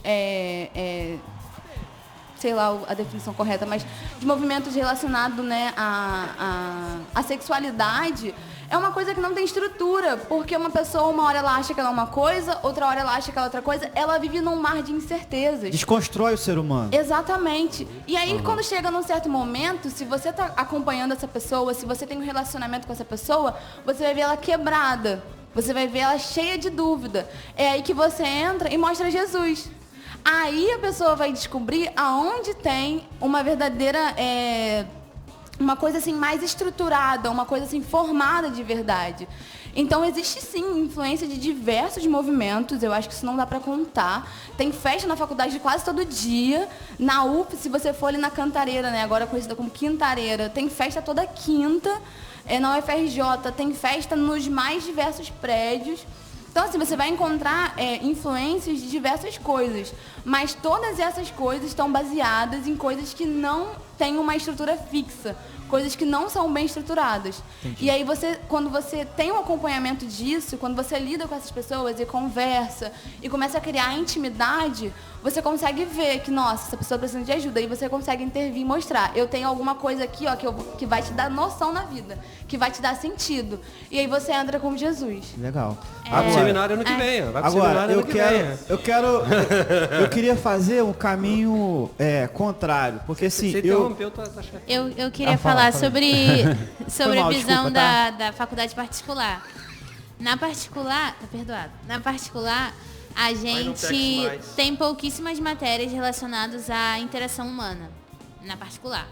Então, eu tô há 4 anos na faculdade já tô indo pro final, e eu só tive 2 matérias relacionadas à interação humana. 2 não, 3. Uma que é chamada Corpo e Movimento, que é onde a gente vai entender como que o corpo ele lida com as coisas, né? Então, questão de estresse, isso tudo. O outro é psicologia e o outro é psicanálise. Só isso na faculdade toda. E os professores, eu sinto que os professores... E um período só, né? Provavelmente. Um em cada período. Só, acabou. Não, e são matérias com carga horárias curtíssimas. Tanto que psicologia e psicanálise... complementação de grade. Exatamente. É só pra dizer que... É um PDF. Psicologia e psicanálise é um PDF que eles dão pra gente, a gente lê e faz a prova. Acabou, é isso. E aí eu sinto que os professores na faculdade particular, essa diferença eu vejo na particular e na pública, assim, comparando as duas. Na particular, eu vejo que os professores, eles são muito pressionados a dar aquele conteúdo, a cumprir carga horária, a dar prova até tal questão, a cumprir com aquilo, senão eles vão ser de alguma forma lesados, né, pelos superiores, coordenadores, diretores. E na pública, eu não vi isso. Eu via muito mais liberdade dos professores em falarem, em gastarem a aula deles fazendo outra coisa, hoje eu ia dar esse assunto, mas já que a gente foi para essa linha aqui, então a gente vai conversar sobre essa linha aqui. E lá na UFRJ foi que eu vi muito mais questões de interação humana, questão social, de fazer a gente pensar, por que essa pessoa está há tanto tempo lesionada e ela não procura atendimento? Porque ela não tem dinheiro. Porque fisioterapia, terapia ocupacional, tem um estigma de ser muito caro. Ou então não tem na saúde pública. E aí a pessoa fica ali lesionada. Então são pontos que quando a gente vai parar para estudar, na faculdade particular normalmente não tem. E pelo contrário, eles incentivam muito mais a gente. Tem que ganhar dinheiro, tem que atender tantas pessoas num dia, tem que atender plano de saúde, não sei o que, tem que criar uma empresa. Eles meio que criam a gente para isso, doutrinam a gente para isso. Sim. E nunca vi nenhum tipo de debate sobre qualquer coisa. Na particular? Na particular. Eu acho que a diferença da docência da particular para a pública está na CLT. Uhum. Porque a pública o cara é concursado. Né? Na privada o cara ele é CLT, carteira assinada. Se ele não produzir... Eu me lembro que quando eu fiz administração na Universo, foi a minha primeira faculdade, vestibular naquela época era uma coisa de louco. Você tinha que estudar pra caramba. Você sabe qual foi a minha prova de vestibular da Universo? Uma redação, e eu passei em primeiro lugar. Você viu o nível, né? Como é que era fácil? Você vê como é que é, cara. Eu fiquei assustado. Você está entendendo? Por quê? Porque a particular quer jogar para dentro, porque ela tem que capitalizar. Entendeu? Ela não tem subsídio do governo, não. E aí a questão da velocidade. Hoje ela tem um plano de bolsa. Sim. Eu, por exemplo, sou bolsista 100% de lá. Sim, mas aí não é investimento na estrutura universitária, é no aluno. Não, no aluno não. No aluno é a mesma coisa. Eles ganham um valor do governo para dar essas bolsas. Tá, a faculdade não é boazinha por causa da bolsa. Prejudicado. Você faz aonde? Eu faço na Universo. Tá. Eu fazia no Fundão, fazia TO lá, tô até falando com ela, fazia TO lá. Só que aí eu vi que TO é terapia ocupacional. E outra Só coisa, que eu vi que não era pra outra mim coisa sair. interessante, você quer ver uma coisa curiosa? Por exemplo, engenharia, produção integral, fisioterapia integral. Seu curso é integral? Pois é. Você vai para a privada, vai para particular, engenharia, ou de manhã, ou de tarde, ou de noite. Aí, como é que você vai estudar? Como é que você vai comparar? Né? E como você vai trabalhar também? Não, o que eu estou dizendo é o seguinte, o espaço que você tem numa universidade pública para discutir a humanização é muito maior. Sim. Por quê? Porque você está o dia inteiro lá. Sim. Na particular, você estuda de 7 a meio-dia, acabou, tchau, benção, vai embora. Um curso que precisa de uma carga horária, né, é muito maior, lá é reduzido. Entendeu? Então é assim. Agora, como eu estava dizendo, pegando um gancho no que você falou, né, de que você aproveita para apresentar Jesus e tal, muito legal, muito bacana. É algo que assim que eu acredito, eu quero fazer ter uma linha de pensamento contrário que a gente sempre tem. Que a gente sempre tem, o cristão na faculdade, né? A gente pensa assim. Mas Paulo ele fala, quanto à lei, fui fariseu, coisa e tal, estudei aos pés de Gamaliel e tal. E eu vejo na vida de Paulo, até o lance dele ter a cidadania romana, que Deus usou não só o que ele era, né? Mas também a sua formação, o seu intelecto, para servir ao Senhor. E eu acredito muito nisso. Eu acredito que o servo do Senhor que milita na obra não são só os pastores, os missionários, os zeladores da igreja, nada disso.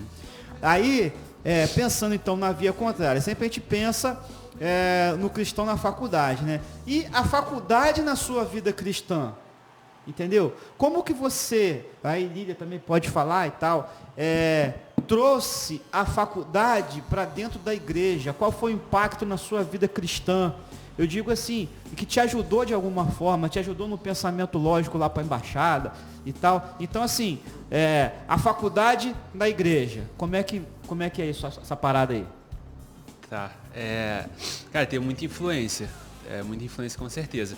A primeira, eu acho que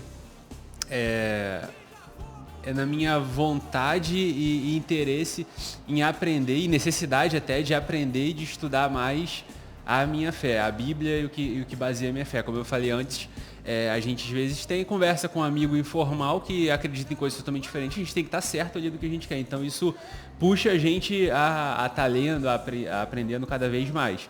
Então isso é importante, né, cara? Eu não quero estar dentro da minha faculdade ou em qualquer outro lugar conversando com alguém, falando que eu tenho uma fé e sem saber falar dessa fé. Então isso me ajudou bastante a ter esse interesse maior, né? E como na faculdade eu era obrigado a estudar e muito, muito mais do que eu tinha estudado a minha vida toda, isso reflete também na minha fé, na minha vida cristã, que eu passei a estudar muito mais. E em relação a aspectos mais técnicos mesmo, é o que você falou, né? Acho que eu fiquei uma pessoa mais organizada pra caramba fazendo engenharia de produção, e aí isso reflete bastante nas coisas que eu faço na igreja mesmo. Na forma como eu penso, na forma como eu exponho os meus pensamentos, a forma como eu tento refletir e colocar ali as minhas coisas. Então, foi um impacto bem positivo nesses dois lados, assim. Legal. Eu concordo muito com o Gustavo quando ele diz sobre estudo e tudo mais, porque eu falo que antes de eu entrar na faculdade eu não sabia estudar. Não sei como eu passei no UFRJ, acho que foi, obviamente, né, provisão de Deus sobre a minha vida. Foi minha oração, né? O pastor Eduardo também teve um papel muito importante, que ele orou especificamente sobre isso, então eu acho que deu certo por conta disso também. Eu preciso orar pela minha vida também. Peçam que dá certo.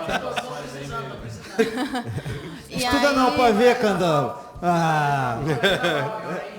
Rapaz, esse menino precisa não, rapaz. Ele faz casa. Só com bambuzinho. Só com Aí, bambuzinho. pastor, chamar pra fazer o jardinzinho lá Fazer da o igreja. gizinho, é verdade. Fazer uma piscina subterrânea. Aí, top. Aí a igreja vai cair, tipo, no afundar. Borda infinita, eu gosto de borda infinita, hein? Mas... Que ele gosta de borda infinita. Meu Deus do céu. É uma piscina que tem a borda. Enfim.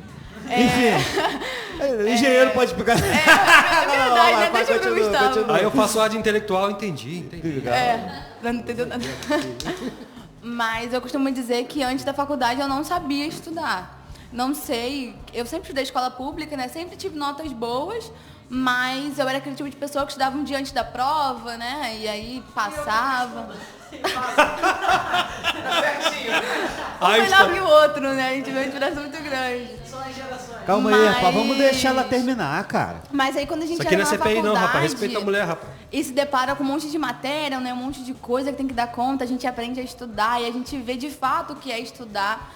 E aí vem a galera que fica perguntando, então o que você acredita? Isso aqui é verdade, isso aqui não é verdade? E você é o tempo todo preocupado em dizer se aquilo que está de acordo com a Bíblia, né? O tempo todo está preocupado em estar debaixo da orientação do Espírito Santo. Então eu acho que depois que eu entrei na faculdade eu me dediquei muito mais em relação a isso também. Mas relacionado à fisioterapia, né, e à minha igreja, graças a Deus eu tive uma oportunidade assim imensa de aplicar um pouco da minha faculdade na minha igreja, que é através do projeto de fisioterapia que a gente tem lá. Nós atendemos a comunidade. E falando um pouco também do que já estava sendo falado antes, existe de fato essa influência muito grande, né, do que a pessoa de como ela convive, das crenças dela, inclusive, sobre a ferida dessa pessoa, sobre o machucado, sobre a doença, né, e tudo isso. E aí, nós lá atendemos, assim, muitos pacientes. Eu acho que nós já atendemos mais de 30 pacientes desde dezembro, janeiro para cá. E eu já passei por diversos pacientes. Obviamente, eu não atendo sozinha, né? Que eu ainda sou acadêmica, sobre orientação de fisioterapeutas. Mas, pela pouca oportunidade que eu tive de poder ter o contato como ser humano e entender que o ser humano ele tem, de fato, uma particularidade gigante. Eu já tive paciente lá na igreja que a causa da dor dele não era o rompimento de um ligamento ou uma entorse. A causa da dor dele era um luto que não foi fechado. A causa da dor dele era um problema dentro de casa que influenciava. Então, assim, eu não posso, obviamente, expor os pacientes, mas eu tinha uma paciente que ela tinha um problema nas mãos, né, muito grave, inclusive, nas duas mãos. A gente está até em processo de dar alta para ela. E ela sentia muita dor, muita dormência nas mãos. E aí a gente começou a conversar para entender, né, Obviamente tinha uma explicação fisiológica, digamos assim, para essa dor, mas começar a entender como era a vida daquela pessoa, quais eram as atividades dela dentro de casa, como era a relação dela com as pessoas de casa. E aí a gente começou a ver fatores que estavam relacionados à crença dela, às atividades de vida diária dela, as coisas que ela fazia, se ela podia ir na igreja ou não, se ela não se sentia mais confortável de ir à igreja ou não, porque ela tinha muita fraqueza nas mãos, enfim. Ela tinha síndrome de túnel do carpo, Lília. E aí, enfim. Que bom que você explicou. Agora tudo fez sentido. Agora. Mais uma vez, botei até o óculos. Não, mas aí que tá. O problema dela não era o fisiológico. O problema dela eram todos esses fatores que a impossibilitavam, inclusive, de ir exercer a atividade religiosa dela. E isso tudo influenciava na dor que ela sentia. Então, a partir do momento que a gente entendeu que estava tudo interligado, a gente começou a oferecer um tratamento para ela que fugia desse sentido de vamos tratar a sua mão. Mas começamos a oferecer... Que tal a gente começar a exercitar as pernas? Que tal a gente começar a procurar uma terapia? E aí tirar a atenção dela da dor das mãos.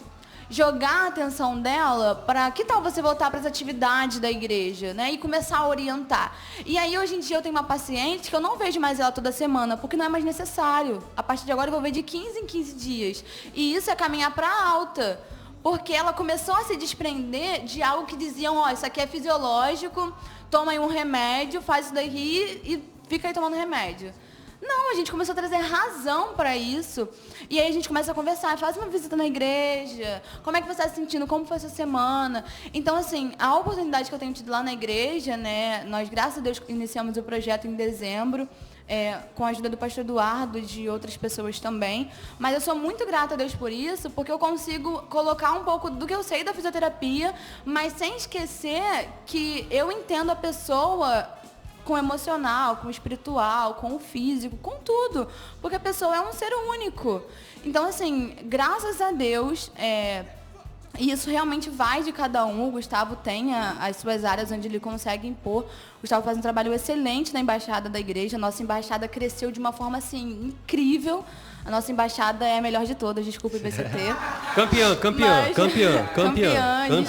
Aí, galera. Não tem que discutir, não. É campeã, você sabe disso. É verdade. De certa forma... A gente não discute porque é verdade. De certa forma... Não. Mas de certa forma eles são nossos filhotes, que Paulo Júnior foi lá e explicou tudo pro Ícaro. Tá bom. Aí, Não, mas Não uma esqueça coisa... de quem ensinou vocês a ser embaixador foi Indalés, que era da igreja lá, tá? Uma coisa... Aí vamos puxar... Vamos voltar pra cá. Daqui a pouco... Hudson, queremos você aqui. Mas uma coisa, até falando disso, da embaixada, na época que eu era embaixador, tinha muita influência do pessoal daqui, né? Como você falou, do Hudson, era um conselheiro que a gente sempre conversava. Passa no gabinete depois. Passa no gabinete depois pra gente conversar. E quando a gente... E depois teve um tempo que a nossa embaixada ficou parada, né? Um tempinho ali, se eu não me engano, de 2000... Não sei, não lembro. Mas de 2017, a gente voltou. E quando a gente voltou com as atividades, né, que tava eu, o Ícaro, o Sávio, depois chegou a Derê, a embaixada daqui de Central de Trindade era uma grande referência pra gente. Porque tava sempre ali... Pra gente isso é tranquilo. Porque tava sempre ali participando de tudo, a gente via a galera em peso e tal, e ganhando as provas e participando também. Mas é aquela história, né? Até que a gente chegou, né? Até que a gente chegou. Era só questão de referência mesmo, mas depois... Mas você sabe, assim, dentro daquilo que a gente estava conversando sobre esse lance, eu acho muito interessante, converso algumas vezes com o pastor Eduardo, ele fala muito desse trabalho, fala muito da Vitória, fala muito do Daniel, todos os jovens lá e tal.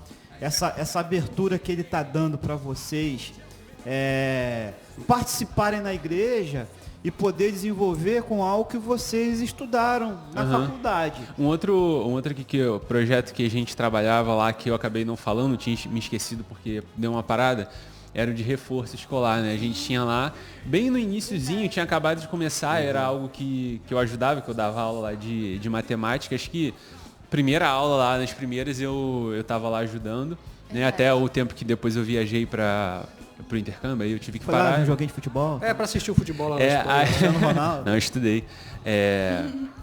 E aí eu ajudava ali, isso foi importante, né? A gente tinha muita gente ali com dificuldade em matemática, indo mal na escola, e a gente conseguia dar um apoio também por conta da formação, que eu não faço matemática, mas tem Facilidade, né? é muita matéria, né, voltada para essa área, Deixa eu falar então uma coisa a sobre gente isso, consegue... Ezequiel. Eu acho que é importante a gente estar conversando sobre isso, porque eu não sei qual vai ser o alcance, né, desse podcast, mas a visão que Deus tem me dado, que eu acho que é a visão que Deus dá para Gerson também, enfim, né?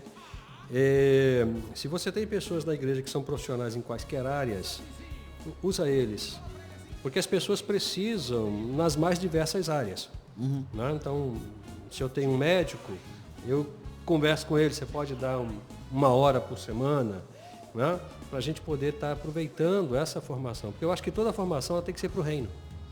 Ela tem que ser para o reino. Mesmo fora da igreja, mesmo no dia a dia. Eu né? concordo. No dia a dia. Você se forma para o reino de Deus. Não importa onde você vai trabalhar. E a igreja é uma sociedade. Tem pessoas ali. sim. Pessoas. A igreja. Vai falar. Quase que eu falei submundo, mas não é submundo. Subway. Uma comunidade. É uma comunidade. Então, do mesmo jeito que na comunidade, no país de fato, precisa de médico, precisa de professor, precisa de um montão de coisa, na igreja, em uma proporção menor, Sim. também precisa. E a igreja também tem um lance, né, cara? Como diz a célebre frase aí do Bill Hybels, na igreja é a esperança do mundo. A igreja chega em lugares que muitas vezes o Estado não chega. Exatamente. Então, assim, a igreja ela tem uma atuação cirúrgica, né, nessa parada aí. E assim, por exemplo, pegando aí o exemplo do Paulo Júnior. Né? Paulo Júnior foi um excelente coordenador, né, cara? Foi. Aqui do Gonçalense. Eu tive acesso a isso. Se você pega o planejamento do Paulo Júnior pro Daerg, assim, cara, isso aqui é coisa de engenheiro mesmo, entendeu?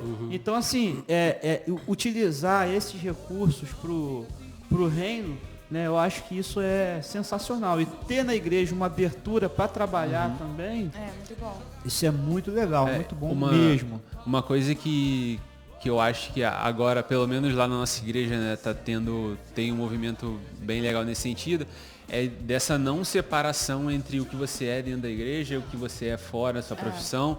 Cara, tudo está entrelaçado, né? A gente é uma pessoa só, Sim, não tem essa coisa claro. de dentro da igreja eu sou isso, fora, dentro da igreja eu sou conselheiro de embaixada, fora eu sou engenheiro de produção. Não, fora eu sou conselheiro da embaixada, sou engenheiro de produção, dentro da igreja eu sou conselheiro de embaixada, sou engenheiro de produção, então tudo isso tem que estar conectado, né? E Eu acho que isso parte de uma mudança de paradigma. Você começou a conversa perguntando para eles o seguinte: qual é a relevância do movimento evangélico dentro da universidade? Né? Eu acho que assim, a relevância não do movimento, mas a relevância do evangelho se dá em função de que em qualquer lugar você tem gente. Sim. Gente é importante. Né?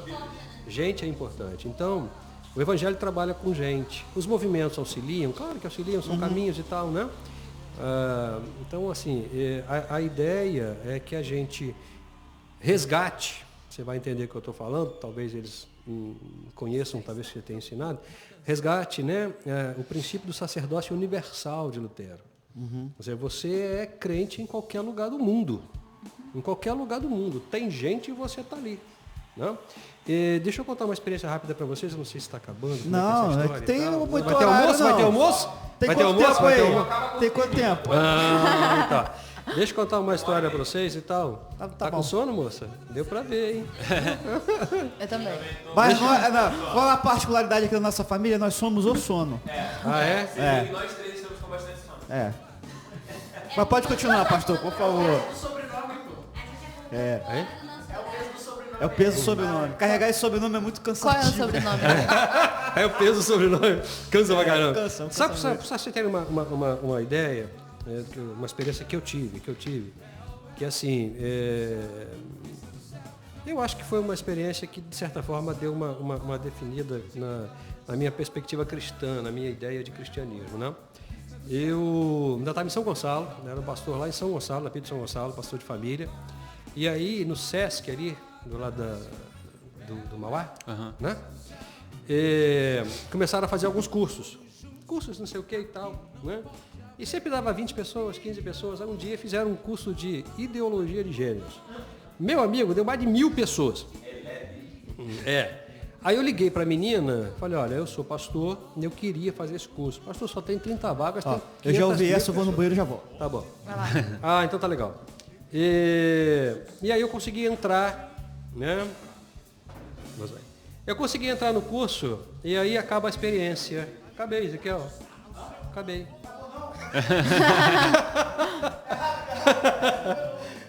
Ai, meu Deus do céu. Muito bom. Que vergonha, vai. Eu consegui entrar no curso. Nesse curso, olha que coisa interessante. A gente tinha gente, tudo que se, né? Eu tinha lésbica, eu tinha homossexual, eu tinha gente praticante swing, né? Eu tinha um do movimento negro e tal. Aí começou o pessoal a se apresentar. Fulano, Beltrano, eu sou isso, eu sou aquilo, sou casado com fulano, sou casado com Beltrana, né, e tal. Pá. Chegou na minha vez, eu tô quietinho, né? Chegou na minha vez, falei, pô, sou um patinho feio dessa história aqui, não sei nem o que eu vou falar nesse negócio aqui, né? Movimento tal, levanta a bandeira tal, levanta a bandeira tal. Falei, caraca, tô na água, né? Aí você pede um help rapidinho pro céu, né? Dá uma força aí e tal.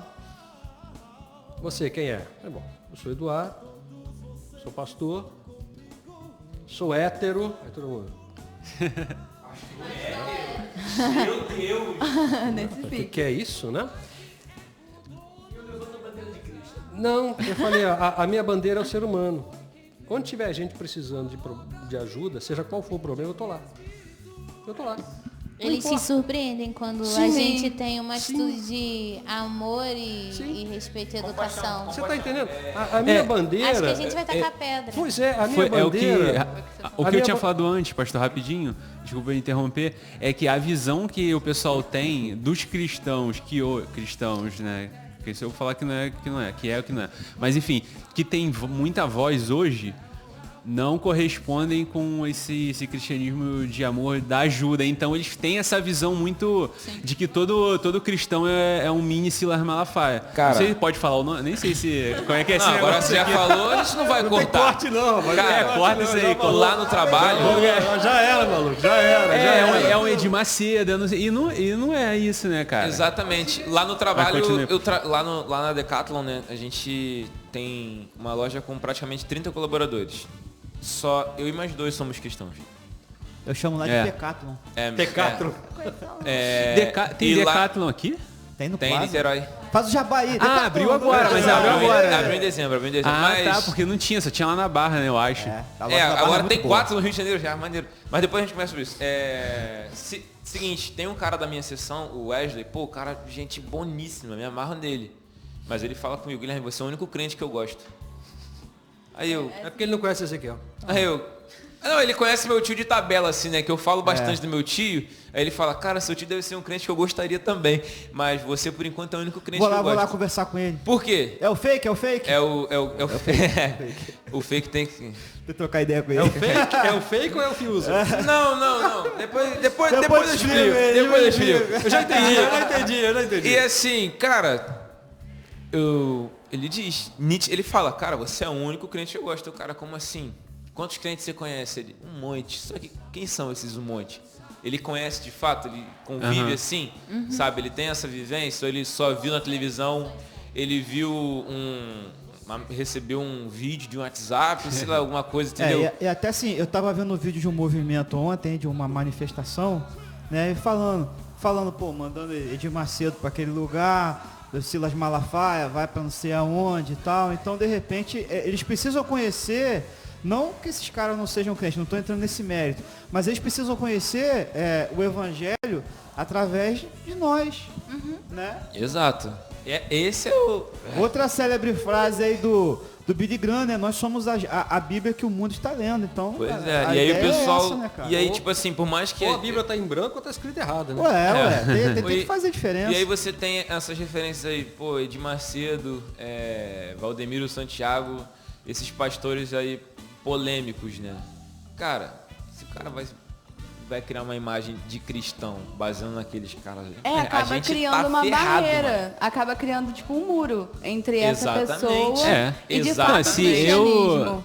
Se eu não sou... Não, até sendo cristão, eu olho um cara desse eu falo isso. Aí exatamente. eu passo longe dessa igreja. Tem Pois tem até uma música do Patrick Beltrão que eu gosto bastante, que é Derrubem os muros e criem pontes. Porque isso tudo acaba criando uma barreira muito grande entre a pessoa e a igreja de fato, o corpo de Cristo de fato.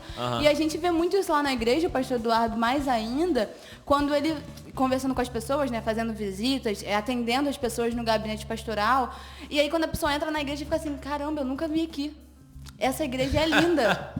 E aí começa, desculpa, pastor, mas aí começa a ver que, tipo assim, nossa, que lugar bonito. Lá é bonitão Eu nunca mesmo. tinha... São os tijolos do muro caindo. Vai ficar melhor, a sala dos Exatamente. embaixadores vai ter TV de Ô, plasma, beleza. ar-condicionado. Eita, eu E queria aí essa promessa aí. ó. a pessoa vê que a igreja tá aberta pra E, ela, cara, pra ela entrar. Às vezes você não precisa nem assim conhecer de fato essa pessoa. Às vezes você conhece alguém que conhece ela, que tem esse convívio. Sim. Por exemplo, há uns anos atrás teve o Pioneiros ali na Rema e um dos caras que foi o Samuel do Amor, que era pastor de jovem da Advec, né, igreja do Malafaia na época. E ele falando, cara, pastor Silas, ele é o máximo. Ele tem aquele jeitão truculento que a gente vê na internet, os cortes, os momentos de estresse, porque ele grava aquilo ali, meu irmão. Ele não tá gravando aqueles vídeos ali. Não tá puro. Não tá puro. Não que ele não, fica Possuído pelo tipo assim, Espírito Santo. É mais ou menos Tá isso. possuído pelo Espírito Santo. ele tá enfático movido pra ali na caramba, né, adrenalina, cara? mas caramba, ele É fala, uma questão de cara, retórica.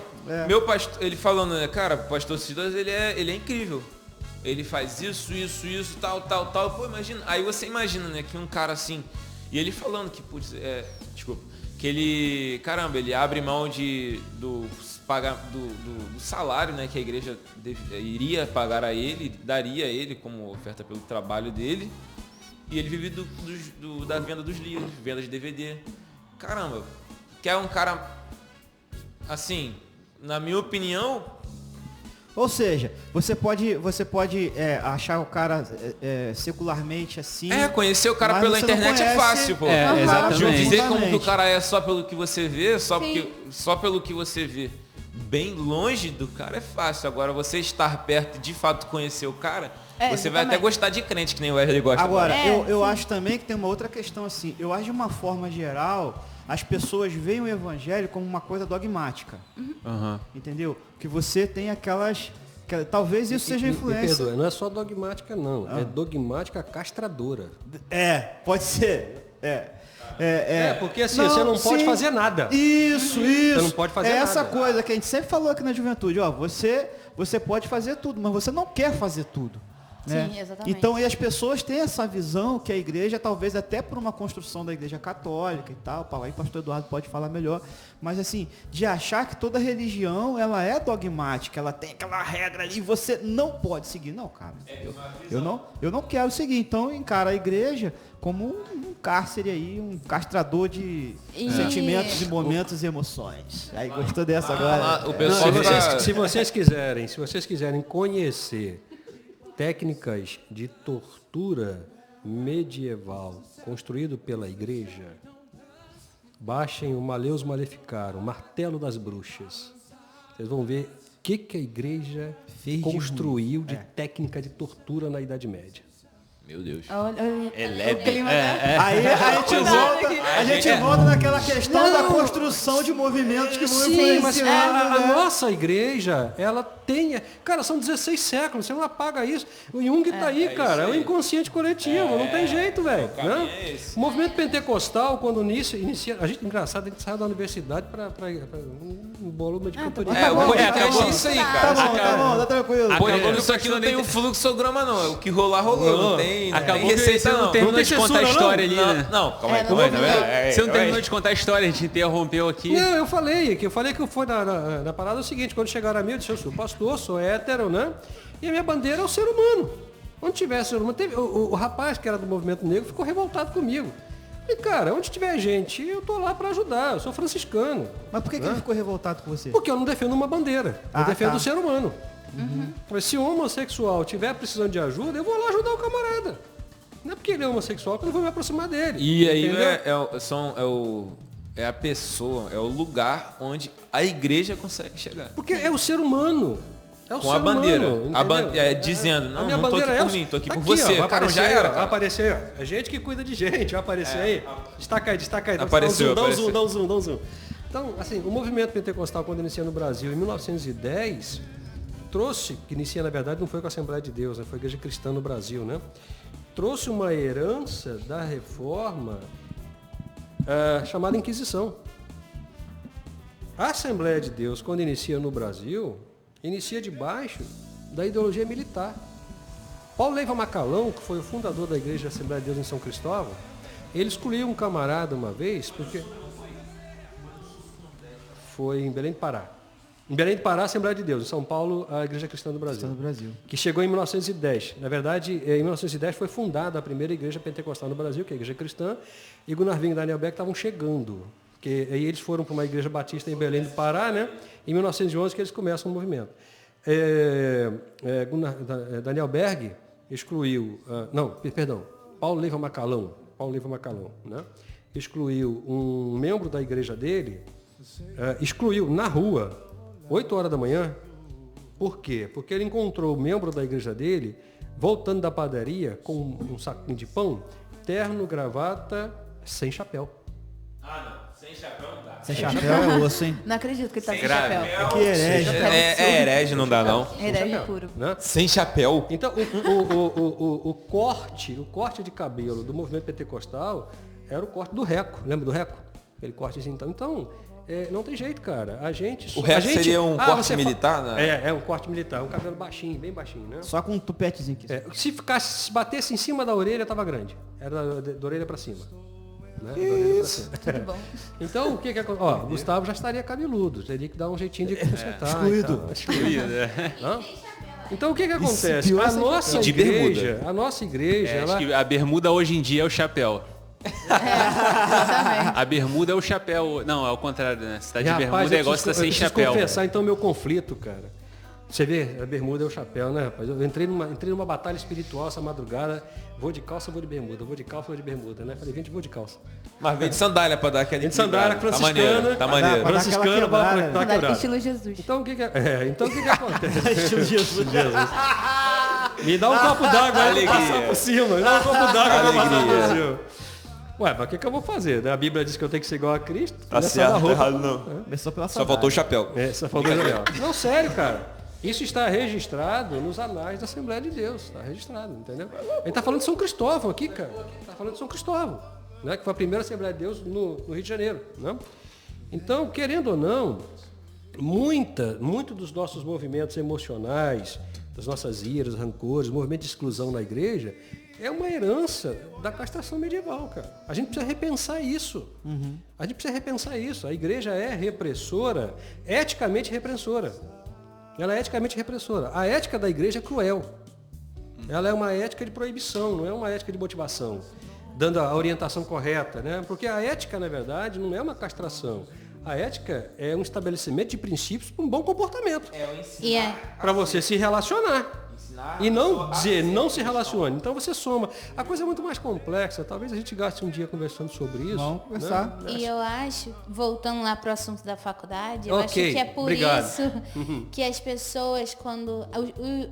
A galera crente, né?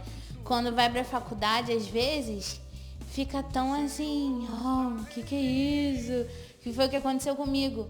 Porque eu nasci e cresci num lar cristão, nesta igreja aqui. Nunca tive, sempre estudei em escolas por muito tempo, então sempre tive aquele mesmo vínculo, aquele mesmo grupo.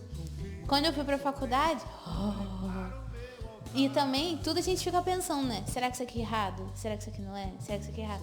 Exatamente por conta disso, por conta de tanta castração. Eu acredito que hoje em dia as coisas estão muito mais tranquilas, né? Mas, por exemplo, os meus avós. Meu avô escuta Eli Soares e fala, isso aí não vai pro céu, não. Mas se ele lê a letra, ele fala, que letra? Que letra linda. Esse cara é um poeta. Se ele escuta Oficina G3, meu Deus, essa música é do diabo, assim, com Oficina certeza G3? pra ele. Ele pergunta pra rapaz, ele fala, meu plano, como é que você... Ele fala comigo, Blanco, como é que você consegue ouvir essas coisas? A letra é maneira, pô, o som é legal. Mas se ouvir um hino de fogo, né? Aí já era. Essa ideia, né, é algo muito comum, principalmente nas pessoas que não são cristãs, né? É realmente essa questão de pode ou não pode. Para eles o evangelho é resumido a isso. Mas aí a gente entra com essa questão de que tudo me é lícito, mas nem tudo me convém. E voltando até no que o Ezequiel estava falando, os projetos, né, ter essa abertura da igreja para projetos, desenvolvimento não só da juventude, mas de todos os irmãos da igreja, né, porque classes diferentes, né, pessoas diferentes estão envolvidas nesses projetos, é algo muito bom. Porque se a pessoa não chega até a igreja, a gente abre a porta e faz ela entrar. Uhum. E aí uma coisa que eu até falei quando eu tive a oportunidade de falar lá no culto, lá na igreja, é que às vezes as pessoas olham e pensam assim, nossa, aquela igreja ali está com um projeto de fisioterapia. Que legal. Aquela igreja ali está com um projeto de reforço escolar. Que legal. Mas tenho certeza que no fundo eles estão com o sentimento de querer evangelizar a gente. Uhum. De querer enfiar Jesus na gente. Aí eu falei lá na igreja, essa não é a nossa segunda intenção, essa é a nossa primeira intenção. O que nós queremos fazer é falar de Jesus para essa pessoa. Essa é uma forma de aproveitar, exatamente como o pastor Eduardo falou, esses profissionais que a gente tem dentro da igreja. Vamos colocar essa galera para trabalhar, vamos colocar para elas fazerem o que elas sabem, somado a ser cristão. Isso aí. Né? Então, da necessidade da pessoa. Exatamente. A nossa primeira intenção ao criar projetos na igreja não é tornar a igreja, como o pastor Eduardo bem fala, muitas vezes ele é muito feliz quando ele diz isso, não é tornar a igreja um lugar de assistencialismo. Não é tornar a igreja... não é virar uma ONG. Nosso objetivo não é virar uma ONG. O nosso objetivo é falar de Jesus. Então, a partir do momento que vem alguém para ser atendido no reforço escolar, a gente analisa aquele ser humano ali como um todo, como já foi dito muitas vezes. Uhum. Legal. E você vê assim, Jesus ele não só curava coisas físicas, né? Você tem ali, me corrija se eu estiver errado, meu professor, tá bom? Mas, por exemplo... Você está errado. Melhor parar, então. Por exemplo, na questão da mulher samaritana, Jesus, ele trata ali da autoestima dela. Total. Né? Então, outro diálogo também, Zaqueu. Sim. Zaqueu, Jesus mexe na ética de Zaqueu, na questão ética, né? Então o evangelho ele é bem mais profundo, né? Eu diria até o seguinte com relação a Jesus, né? Gente boa pra caramba, falei com ele hoje de manhã.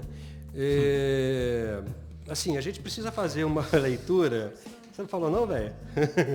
Não. Dei mole, falei não. Depois você fala. Senhor, perdoa, pai. A gente precisa fazer uma leitura do Cristo, do Evangelho, para além do Evangelho, a partir da formação humana de Jesus. Você citou aí a questão do Zaqueu, a questão da mulher samaritana. O texto da mulher samaritana então é fantástico, né? Uhum. Mas, qual era a formação profissional de Jesus? Carpinteiro. Quantos móveis ele ajudou a consertar? Quantas casas ele entrou para consertar algum tipo de coisa? Quantos orçamentos Jesus fez? Quantos orçamentos Jesus fez e não recebeu dinheiro de ninguém? Percebe isso? Revelação porque, assim, aí, ó. Qual é o tchan da questão? Por exemplo, eu fui fazer uma visita ontem, no feriado, tá? Passou trabalho no feriado, tá, gente? Né? Pedi a diaconisa para agendar a visita para mim. Se a Vitória falou, vai ser corroborado com a experiência que eu tive ontem. A moça virou e falou o seguinte: ele quer vir aqui fazer culto? Uhum. Aí a diaconisa, não, eu só quero vir aqui conhecer a senhora. Percebe? Porque assim, a gente não deixa Jesus entrar na casa da pessoa. A gente entra para falar dele. Uhum. E a nossa fala não converte ninguém. Interpretar um autor não é o autor falando. Não é o autor falando. Interpretar um Deus não é o Deus agindo. Então, a gente entende, por exemplo, que quando você abre as portas da igreja, né, e deixa todo mundo entrar, pessoal, até agora ninguém me falou isso não, eu estou esperando que alguém fale. Geralmente eu acabo o culto dizendo assim, orando assim, né, antes da bênção apostólica, e a bênção apostólica alivia a pressão, né. Senhor, manda para cá os aleijados, cegos, leprosos, surdos, mudos, manda todo mundo para cá para a gente cuidar. Uhum. Todo mundo para cá para a gente cuidar. Depois eu dou a bênção apostólica, fica legal e tal, né. Quando você abre a igreja para a pessoa, e você recebe a pessoa e trabalha a necessidade da pessoa, cara, o que você está fazendo? Você está deixando o Cristo aparecer. Você está deixando ele se manifestar. E aí quem faz o serviço é ele. É isso aí. E é isso que torna a igreja, nesse contexto de pandemia, é isso que torna a igreja um serviço essencial. E dessa perspectiva... Entendeu? é A igreja, rapidinho, a igreja não está aberta na pandemia para quem já é cristão vir à igreja. Quem é cristão fica em casa, assiste o culto online, amarradão, fica lá com a família. Mas existe gente na rua, existe morador Que de vai rua, entrar na igreja. que vai entrar na igreja e aquilo ali salva uma vida. Sim, sim. Entendeu? Tem gente que pode não concordar com o cristianismo e tal, não sei o que, com o evangelho, mas tem que concordar que a gente que a gente é a igreja. Jesus, através da igreja, salva a vida. Pois é exatamente que pessoas isso. são recuperadas de suicídio, de morte. Quantas pessoas a gente já não... Casamentos são Quantas pessoas recuperados fugidas de, às vezes, um juramento de morte, até mesmo do tráfico, vêm para a igreja procurando ajuda. Sim. E só concluir o que eu queria falar. Aí você pergunta assim, mas como é que o Cristo é apresentado? Ele é apresentado através de você. Claro. Do seu Exatamente. serviço, o seu cuidado, o seu carinho, o seu amor. Eu acho que a gente tem um prazer muito grande aqui na igreja, a gente costuma falar sobre isso, né? Que é, a gente tem aqui um cara que compõe musicais, né? O Gilmar, nosso mês de música. Queremos E aí, você aqui, hein, Gilmar? Gilmar vai vir aqui, hoje à tarde, gelado. Hoje não, semana que vem. Semana que vem, esqueci que é semana que vem, mas eu vou estar com a mesma roupa. É verdade, semana que vem. Semana que vem eu vou estar com a mesma roupa, né? Então, aí, às vezes a gente está tocando musical, aqui da igreja, musical de Natal ou de Páscoa, eu sempre toco, porque eu sou muito secura mesmo, então eu tô sempre tocando. E aí você tem o prazer de ter o autor presente, de ter o autor participando, né? Isso pra gente, quem me falou isso foi até o pastor Dario, né? De Brasilândia. E assim, com relação a Cristo, a Bíblia, né? A gente tem esse prazer de ter o autor falando e nos usando como instrumentos dele, cara. Isso é sensacional. É coisa que só o Evangelho faz, né? Só o Evangelho tem isso. Eu acho que esse movimento é muito importante de reabrir as portas da igreja que antes poderiam estar um pouco mais fechadas, né? Por conta de todo esse histórico que a gente estava comentando aqui, né? E agora a gente, e também a Vitória comentou ali de derrubar esses muros e abrir a igreja para quem quiser entrar e a gente apresentar esse Jesus, né? Acho que esse movimento que a gente tem visto nas igrejas é importante. Acho que isso é essencial para a gente conquistar de novo esse pessoal. Eles não veem a igreja como uma instituição religiosa dogmática ou que vai te ditar regras, que vai ensinar o que você deve gostar, o que você deve odiar, não. Mas algo que é muito além disso, muito mais profundo. É verdade.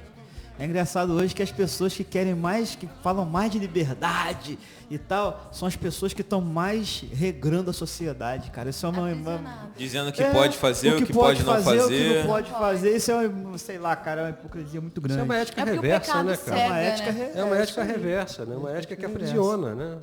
Verdade. Pode falar, Gustavão. Só concordei, tá certo. É mesmo? Pô, obrigado. Caramba aí. Mandou Alguém bem. concordou Mandou comigo? bem, mandou bem, Depois mandou você dá bem. um cachê pra ele, depois você dá um cachê pra Tem ele. cachê tá ali fora, só comer. E aí, cara, É só passar e comer. vem outro ponto também, né? Aonde a igreja chega com essa liberdade. Porque, por exemplo, aqui em São Gonçalo, não sei quem vai tá assistindo esse podcast, pode ser que tenha alguém longe que não conheça a realidade de São Gonçalo. Mas aqui em São Gonçalo existe o complexo, né? Uma comunidade muito perigosa que é o Salgueiro. Depois do Salgueiro, lá dentro, no sovaco de São Gonçalo, tem a Palmeira. Cara, você não escuta história da Palmeira.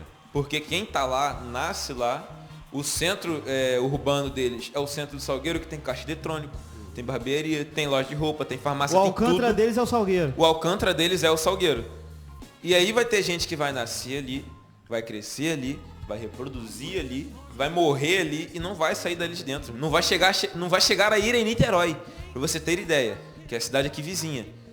E assim, quem chega na Palmeira? Quem passa pelo Salgueiro? Cara, só a igreja. Só a igreja chega lá. O Estado não vai lá. E aí como é que aquelas pessoas vão ter uma ideia de vida, vão ter uma percepção do que é uma sociedade de fato? Sim. Entendeu? Porque tu chega lá, cara, o pessoal anda com a arma na cintura igual a gente anda aqui com o celular na mão. Coisa mais natural do mundo. É o pastor Jean lá no Salgueiro. Entendeu? Quem? Pastor Jean. Então, assim, é uma liberdade que a igreja tem por ser de paz, por não ser uma... A própria sociedade do submundo, né, que é o tráfico, sabe que a igreja, não está indo ali para fazer o mal a eles. Muito pelo contrário, está indo ali para fazer o bem à comunidade. E por isso eles permitem, né, a gente chegar lá, porque o Estado não chega. Não adianta, o Estado não vai. E eles têm as regras deles e funciona. Funciona. E ai de quem desobedecer essa regra. Ai de quem desobedecer essa regra. Beleza? Chegamos ao fim? Será? Só tem 1h30. 1h30? Ah, Tem 20 minutos que tem 1h30. tem 20 minutos. 20 minutos que é 1h30. Tem meia hora que tem 1h30. Ah, tá bom. Tudo bom? Tá bom. Vamos encerrar por aqui. Pastor Eduardo, muito bom você estar aqui. Vai voltar. Acho que a gente, hoje a gente deixou várias linhazinhas aí salientes, né, pra gente puxar e construir outros raciocínios, né, na questão do social, muitas outras coisas. Vitória, você que é Vitória, mas a vitória é nossa de estar aqui. Ah, garoto, excelente trocadilho. Nunca nem ouvi falar dessa Piada de piada. pastor, a vitória caso foi sério. nossa, muito A vitória é bom. nossa, tá? Nem que seja pelo sangue de Jesus. A Fica vitória é de tranquilo. você, mas Vitória, deixa eu dar uma palhinha aqui, obrigado, tá bom?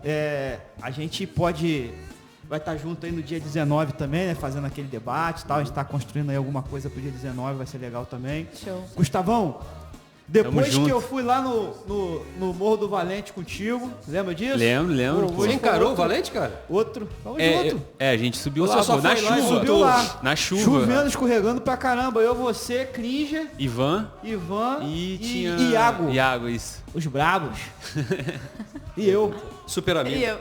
E eu. Super amigo. Eu lá, primeira vez que eu fui no Valente. Mas bom você estar aqui com a gente. Tamo junto. Pra dizer que, né, aquele lance, sempre a gente termina aqui com um versículo bíblico. Quero ler aqui na versão da Bíblia Viva.